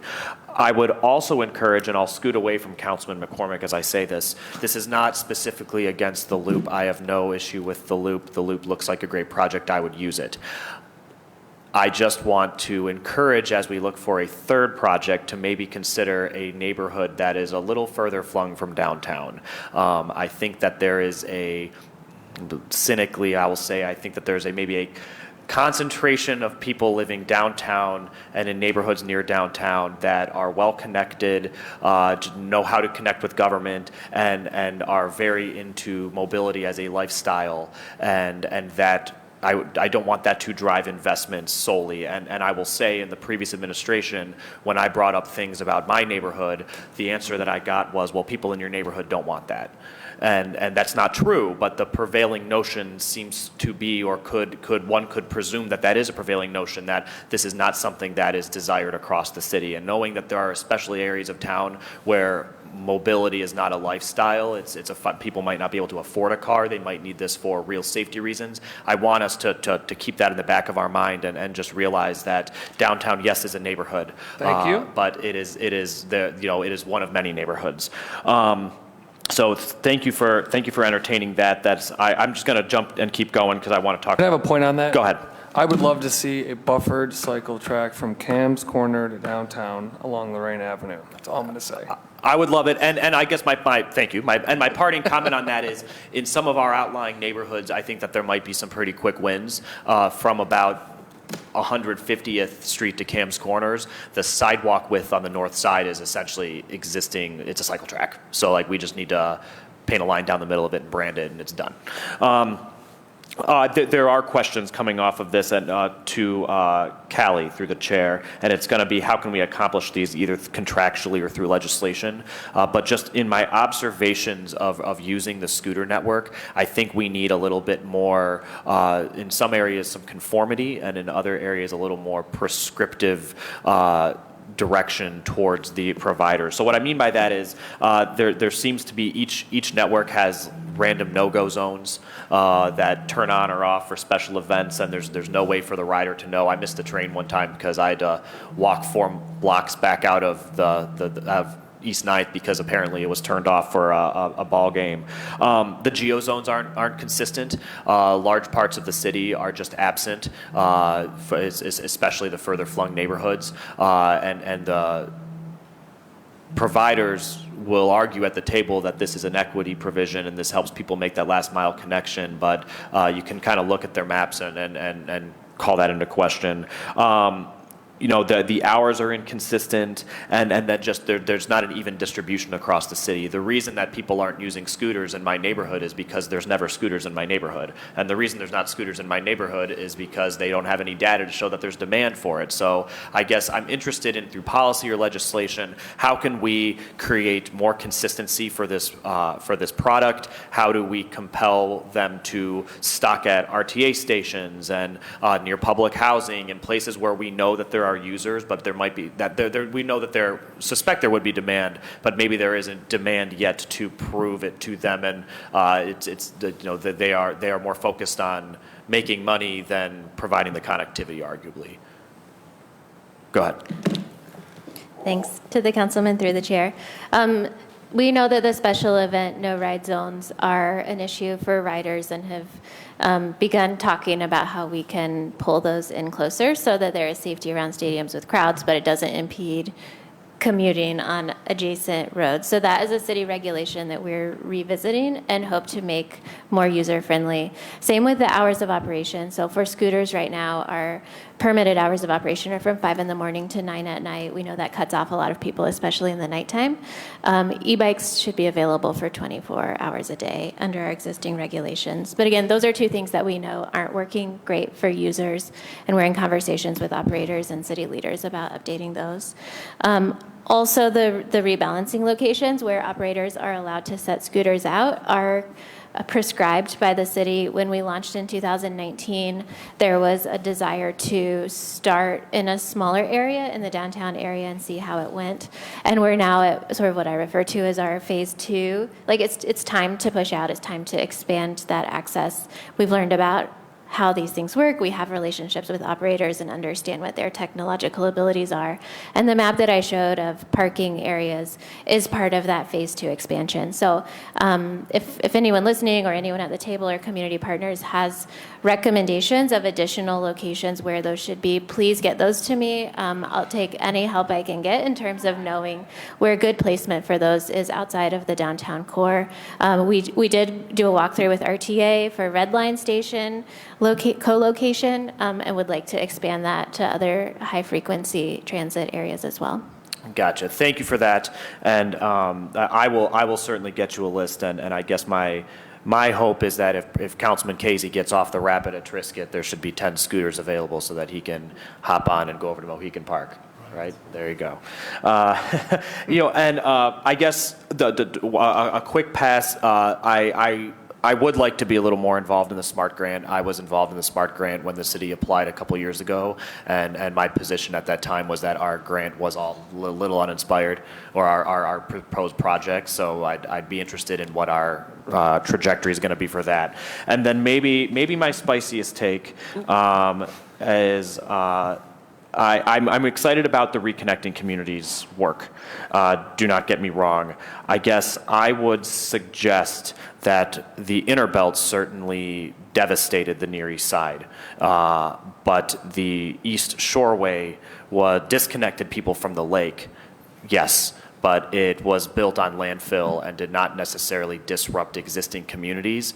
But all of I-90 on the west side, all of the highways on the west side really just blew through communities, and that would have happened worse on the east side, but some of the highways were canceled. The request is that some of the Reconnecting Communities work does consider how the west side has been affected by the interstate. I mean, I can just go down the area just north of the interstate on West 25 is technically part of the Clark Fulton neighborhood, but now we think of it as Ohio City because it's been completely severed from Clark Fulton. And Lorraine Station is one of the most intact historic districts in the city, and is not has certainly could be more than it is. I-90 separated it from half of its neighborhood, so it's no longer really a walkable amenity. If you move further west, I-90 was built through Cleveland, with Lakewood being across the street. It was not built through Lakewood, it was built through Cleveland. My parents used to ride their bikes on I-90 before it was opened, Tulin Park is called Tulin Park because Tulin Street no longer exists. And then on I-71, and what I think is Councilman Casey's ward, really the historic African-American community in West Park off of Bel Air Road is where 71 was plowed through. So there's a lot of, just if you look back at an old aerial of the thousands upon thousands of people who were displaced, and I want us to remember, yes, it's great to get to the lakefront as an amenity, but there are, active communities all over town that were really devastated by the interstate construction era. So if I'd love for us to think about how that program can be implemented citywide, so that, we can no longer view our highways as these barriers that prevent us from getting a couple blocks away. So I'll stop there. That's all my stuff. Thank you, Councilman. Director, would you like to respond to the spicy take? Sure. To the chair, to the councilwoman, I think that every highway, you could arguably say that almost every highway, even I-77, which I know Councilwoman Moore has concerns around, dividing right across her communities. But I'm going to make a pretty strong statement here that particularly on the east side, where there were already strong impacts of racial segregation and on top of redlining, that the infrastructure here, particularly as it relates to majority black neighborhoods, is an equity issue. And so that is the number one focus, and that's why we selected the east side for the particular point of study, because it's another layer upon layer upon layer. And if we're speaking directly to the notice that went out for this particular grant, it is talking about racial inequity. And for me, I'm pretty passionate about this because I think it's time for narratives on the east side to change around access to economic opportunity. And so we have been working closely with Councilman Starr on reconnecting across East 22nd Street from downtown to Central. But I just want to say that's a prime example of an area that has pretty much been boxed in by infrastructure such as highways, train tracks, really kind of severing from downtown. And so that's my my take on things, and just wanted to put that out there as well. Thank you. Thank you so much. Alrighty, Councilman Brian Casey. Thank you very much, Mr. Chairman. Mr. Chairman, to our committee here today, has anybody ever done a study or some sort of whatever to find out exactly how many Clevelanders or what percentage of Clevelanders actually bike as opposed to taking either public transportation or driving? I mean, we're doing an awful lot of infrastructure work here. We're changing a lot. Do we know how many people? I'm sure the goal is, once it's done, to increase that number, right? But currently, right now, does anybody know what that number is? Ms. Bursman? Yeah, so the data that we have on that, we have commute to work by transportation mode from the U.S. Census and American Community Survey. I can give my best recollection of what that is, but I can also email you in the future. I think we have about 10% taking transit, 0.5% to 1% regularly riding bikes to get to work. 1%? Yes, and somewhere in the middle of that for people walking to work. Now, we know that going to work is not the only place that any of us travel to, and recreation, social activities, going to dinner, et cetera, are often really good trips for riding your bike, walking, and things like that. We don't have really good comprehensive population data on that. NOACA is doing, so every 10 years in conjunction with the US Census, NOACA does a household transportation travel survey. They are kicking that off right now, and so in the next year to two, we should have updated information that does represent that sort of whole body of travel that we do as people. NOACA also does bicycle and pedestrian counts twice a year at key sample locations across the city, and so we do have trend information from those locations. They've tried to identify places where there wasn't a bike lane before and we put a bike lane in, for example, or where pedestrian improvements have been made to sort of understand how those impact usage. And finally, we do have a couple of permanent traffic counters at key locations across the city that do bicycle and pedestrian counts on an ongoing basis. And would you know where those key, Mr. Chairman, I want to call you Callie, I don't know if you have a title or not. Do you know where those key locations are? Yes, there are 9, I believe. These are funded through a grant that we got, that NOACA got about 3 years ago from the Ohio Department of Transportation.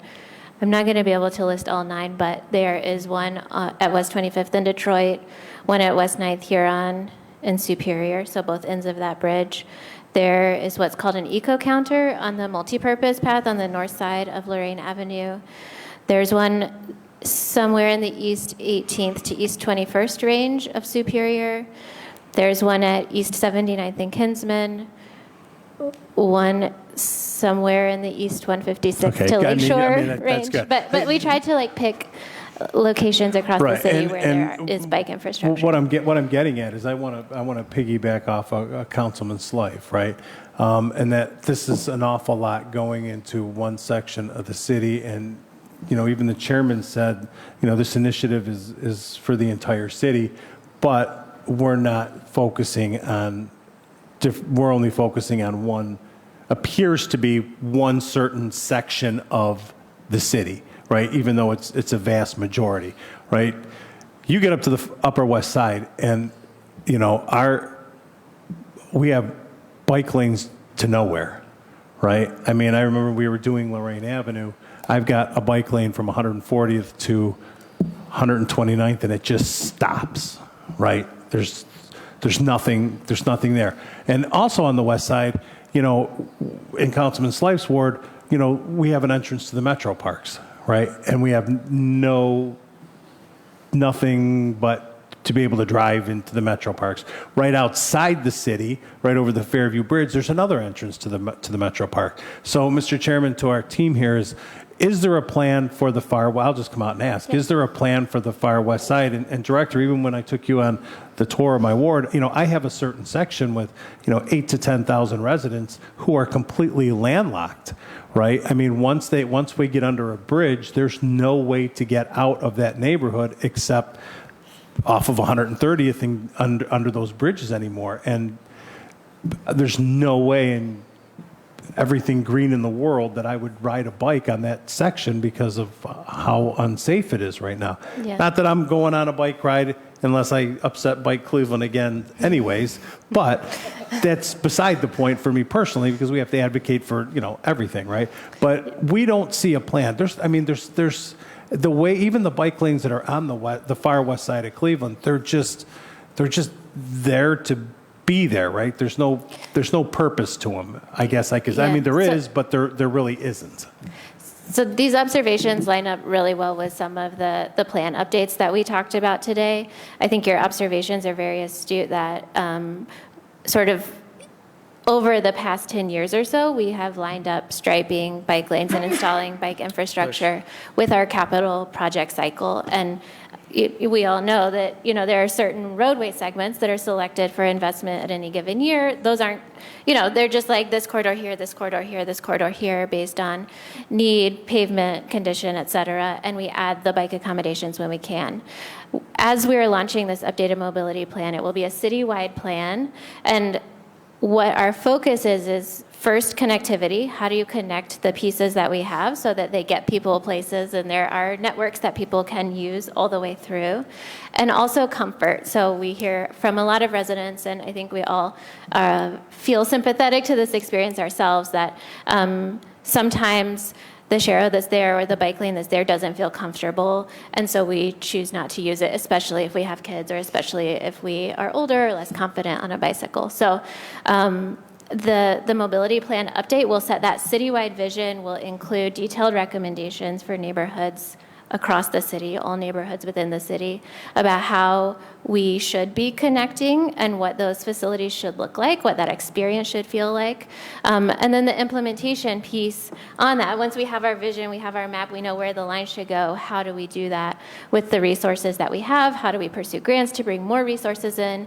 That the City Thread AMP piece will really look at process and capacity and help us understand how we can build what we say we envision. So I want to assure you that that is a citywide approach, and we'll update connections in all neighborhoods, including the far west, to connect into some of the arteries that we think of having many people who, regularly bike living along them. Right, and I know that the chairman had mentioned, what he would like to see, 150 at the cams, to the cams. And Charlie, I'm not ill speaking of your ward or anything like that, but I would like to even expand it more. Is how do we connect the metro parks from the far west to the lake, right? I mean, we see all these other trails all around the city, and if I'm going to get on my bike, right, and ride somewhere, I don't have anywhere to ride. Right? Even the bike lanes that are on Lorraine Avenue, when they did the study on Lorraine Avenue, they took stoplights out, right? So the traffic on Lorraine Avenue moves so fast compared to a bike that it's really, we have the bike lane, but it's completely unsafe, right? I mean, I'm not going to ride it, let alone take one of my kids, and ride it as well. So, I understood the concept of, and I know that bike lanes are sometimes a political thing, right? Which, why my bike lane goes to nowhere. But, it literally just, I'm not kidding you, it just stops, right? But, it would be a nice concept to be able to connect our metro parks on the far west side to our lake, right? Everything seems to, we seem to be trailing everything to the lake, but why not trail far west as well?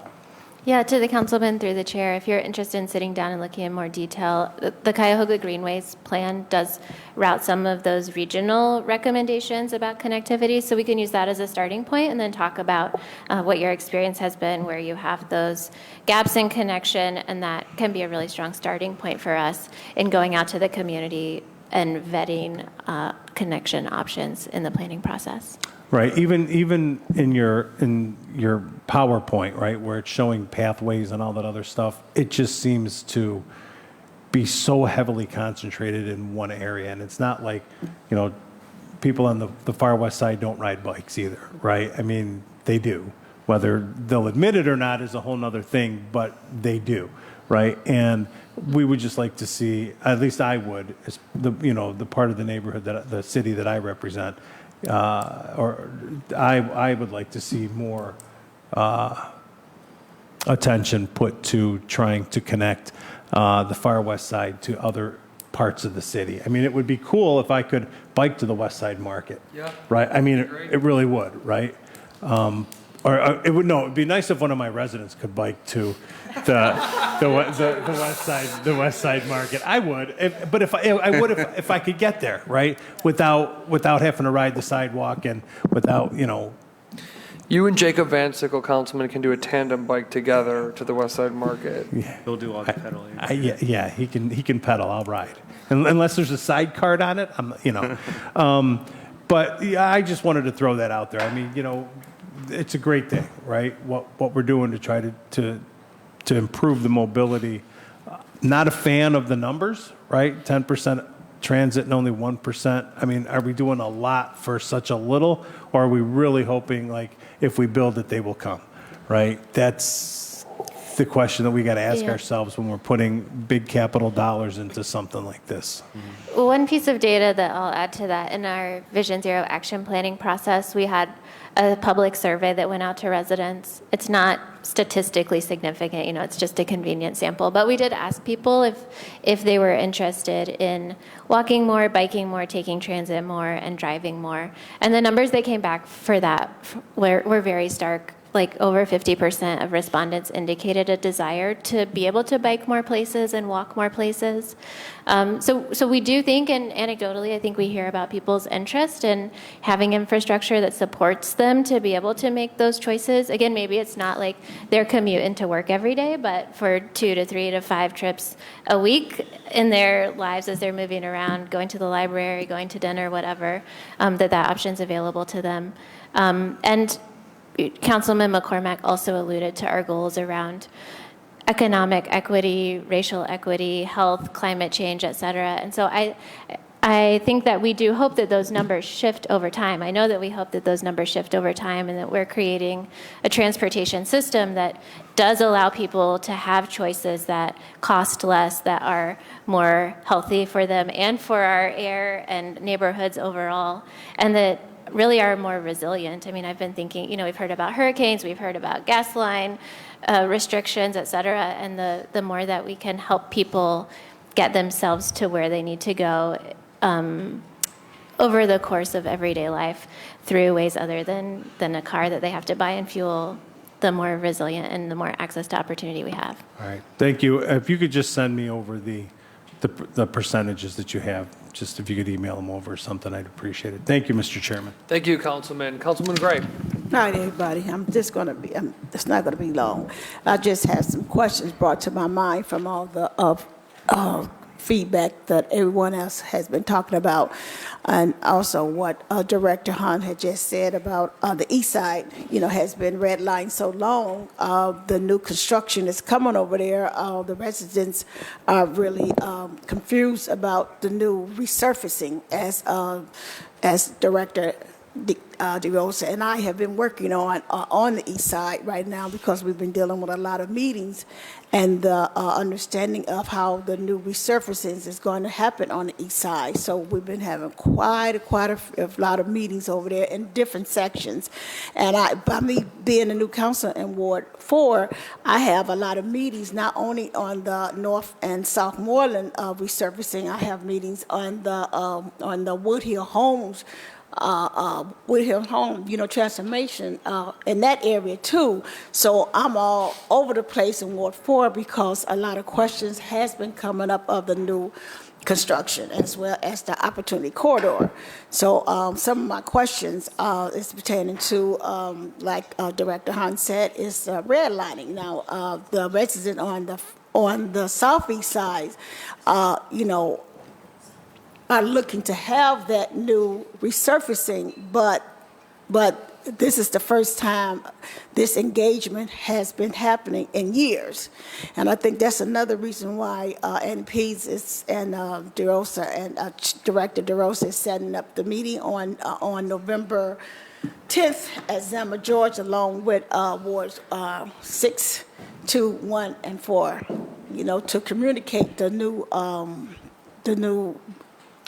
connector of the transformation coming on the west side, correct? The downtown lakefront. The downtown lakefront. However, on the east side, just questions are coming up that I'm not able to answer all the time. It's like the bike lanes. Now, the bike lanes, we are being, due to the resurfacing, more bike lanes are being created. But due to this question that Casey brought up, Councilman Casey brought up, is the percentage of bikers on the east side. You know, have there been a survey for the bikers because the bike lanes are coming up, and by me living on the east side, as long as I have been, you know, there's a debate on, you know, should we have bike lanes or should not, because a lot of east siders, you know, they ride their bikes, but they never been encouraged to ride the bikes throughout the east side because of the high speeding. So you have that too. So that's another big concern. You know, also on the west, you know, also on the east side. So due to all the resurfacing that's coming on the east side, I'm just bringing up some questions that these are things that need to be looked into first as well. And then also creating these bike lanes for the east side, we need to look at something that Eddie Pease brought up, and also about the scooters. Now, the scooters are now being, you know, rolled over all the way to the east side. We have scooters, we have bikes, you know, laying out everywhere. But there's no scooter hub for the scooters or bikes to be placed in. So, sorry, your name again? I'm sorry. Callie, that's right, Callie. And when Callie spoke about the hubs for the bikes, and then the concentration area is just for the downtown area, then you have all these hubs for the scooters and the bikes. But the bikes are all on the east side now, and the scooters. So we need to look at that is, you know, put some hubs for the scooters and the bikes on the east side. And then you have the RTA stations. We have them on 93rd. We have them on 116th. We have all up Van Aken going around Green Road. Now, I haven't been as far as Green Road, but you see bikes and scooters everywhere. So that needs to be looked into as well, because we want, if you're going to add these particular stations, you know, like the bike lanes, or you're going to allow people to ride the scooters as far as they want to, per se, things like that need to be set up also on the east side. So when you integrate this new transportation mobility project, which is really going to be, I think, in the future, because you got to look at the long terms of the next generation who's going to be ingratiated, you know, with the bikes and the scooters. You need to look at how you're going to provide these items or these lanes over on the east side as well. Thank you, Councilwoman. Director, Ms. Mersman, would you like to respond to the Councilwoman's points? I'll just reiterate that we would love to add additional shared mobility hub locations across the city, especially in some of the neighborhoods that are a little bit farther from the downtown core. So any suggestions about where those would fit well are very welcomed.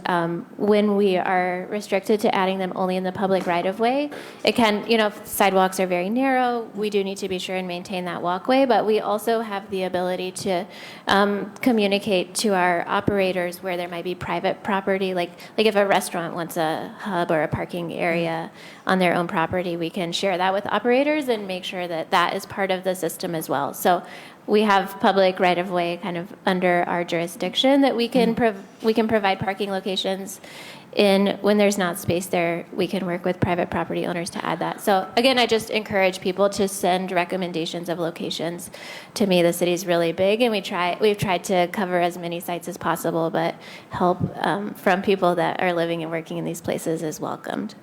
Thank you. And if you could connect with the councilwoman after the committee on those, you know, suggested locations. Commentary on the safety of bike lanes the councilwoman brought up. Yeah, go ahead. Just from the chair to the councilwoman. Another project I want to highlight, we didn't present on it in the meeting today, but our Thrive 105-93, the corridor study, is looking at East 93rd and East 105th, all the way south from the Turney Loop up until the city border on the north side. So it crosses through Ward 4. And throughout the facility, an off-road multi-purpose path to accommodate cyclists as well as pedestrians is a preliminary recommendation throughout the length of the corridor. And the guidelines that Callie mentioned around looking at aesthetic treatments, and we talked about them today relative to the Superior section and the Lorraine section, but that type of facility along the Thrive corridor would be another typology that fits within a road where we have sufficient space to add that bicycle and pedestrian accommodation, and would like to apply. That should be consistent with our network as a whole. So it's we're currently looking at an alternatives report and working with stakeholders and community to identify the preferred concept, what we really want to pursue for additional design and engineering. It's not quite as far along as the Superior Midway project, for example, but that's another really a major investment, and the length of that corridor is more in line with the Superior sections, but would be a major and transformational investment if that project moves forward as it's envisioned today. All right, Thank you, Councilwoman. Any other comments? Yep. Yeah, I will touch on the safety issues that you raised and the concerns about high speeds. And I think that overlaps with some of the traffic calming work that we've talked about in the past and that we've visited Ward 4 to install. So, we have the speed table pilot going right now. We're also working on safety improvements such as curb extensions and pedestrian refuge islands in the middle of streets that help narrow those lanes, force drivers to slow down to navigate them. And through Vision Zero and the Complete and Green Streets Initiative, we'll be ramping that up so that And overall... Larchmere is a great example of that, where they have the bump outs on Larchmere to help the pedestrians cross easier, safer. So that overall streets are safer for everyone using them, and people do feel safer and more comfortable walking and biking on the infrastructure that we're providing for them. If you recall from the Vision Zero presentation last month, some of our most dangerous streets are those arterial roads, the big through streets that connect us, like St. Clair, like Kinsman.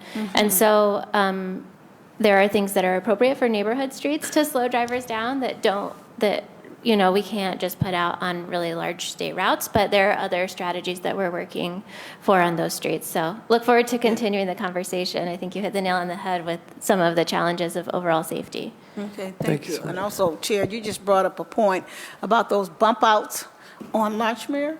Even though I don't have any in Ward 4 as of now, but I had quite a few residents just bring that point up because they weren't familiar with the bumps out, and they felt that it was it interrupted with the traffic, and it interrupted with them crossing because they didn't get it.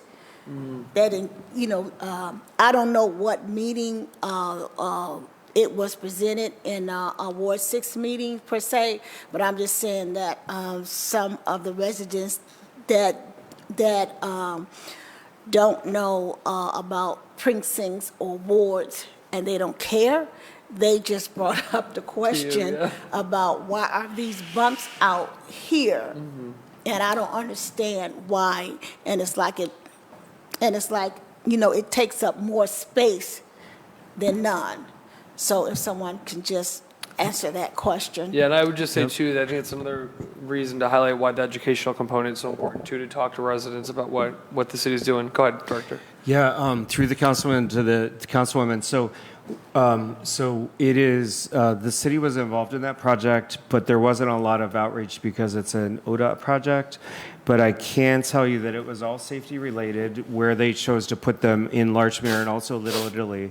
Little Italy has the same thing on Mayfield Road. But what we're doing now that project has been completed by ODOT is working with traffic engineering on some ways to highlight that those bump outs are there. And so we're working with traffic engineering on either painting or using delineators, just so that we can enhance everyone's ability to see that they're there, to cause less interruption with traffic flows or pedestrian walking or bikes. So it's kind of a work in progress, but we have heard the same concerns, and so we're currently working on that with traffic engineering to see how we can at least highlight that they're there to give better vision to folks for what's on the ground level, ground plane. Yeah, I would just add to one. So we've got a couple in Ward 3. One of the concerns we've always had is we have one in front of Urban Community School. One car, if it's 2 lanes, one car will stop, and there will be children crossing the street, and another car doesn't want to wait, so they swerve around it. And they don't see the children crossing the road because they're able to swerve around the car that stopped for the children. We had like 5 kids hit, unfortunately. So that's why the city put in. So you see it all the time. You're stopped for that pedestrian walking through, and the car behind you is like, rah, And so, I think, anyway, so. Okay, any additional comments, questions from the committee or the panel? I know I've kept you for a couple hours, so I'll let you guys close this out. You don't have to, just open it up. Sure. Well, thank you all for your time. It is wonderful to come and share some of these informational pieces with you and hear the input that you're receiving from residents. I think it makes our final project stronger. And so whenever there is an opportunity to come and share with this committee what we're working on, what we're creating, and work together to shape that, we'd appreciate it. And we're very excited about the grant opportunities available to us and some of the new work that we're getting out on the street, and look forward to coming back with official legislation to advance those as well. Thank you very much. Anything else? All right. Thank you. Transportation Mobility Committee of Cleveland City Council is adjourned. Thank you. Thank you.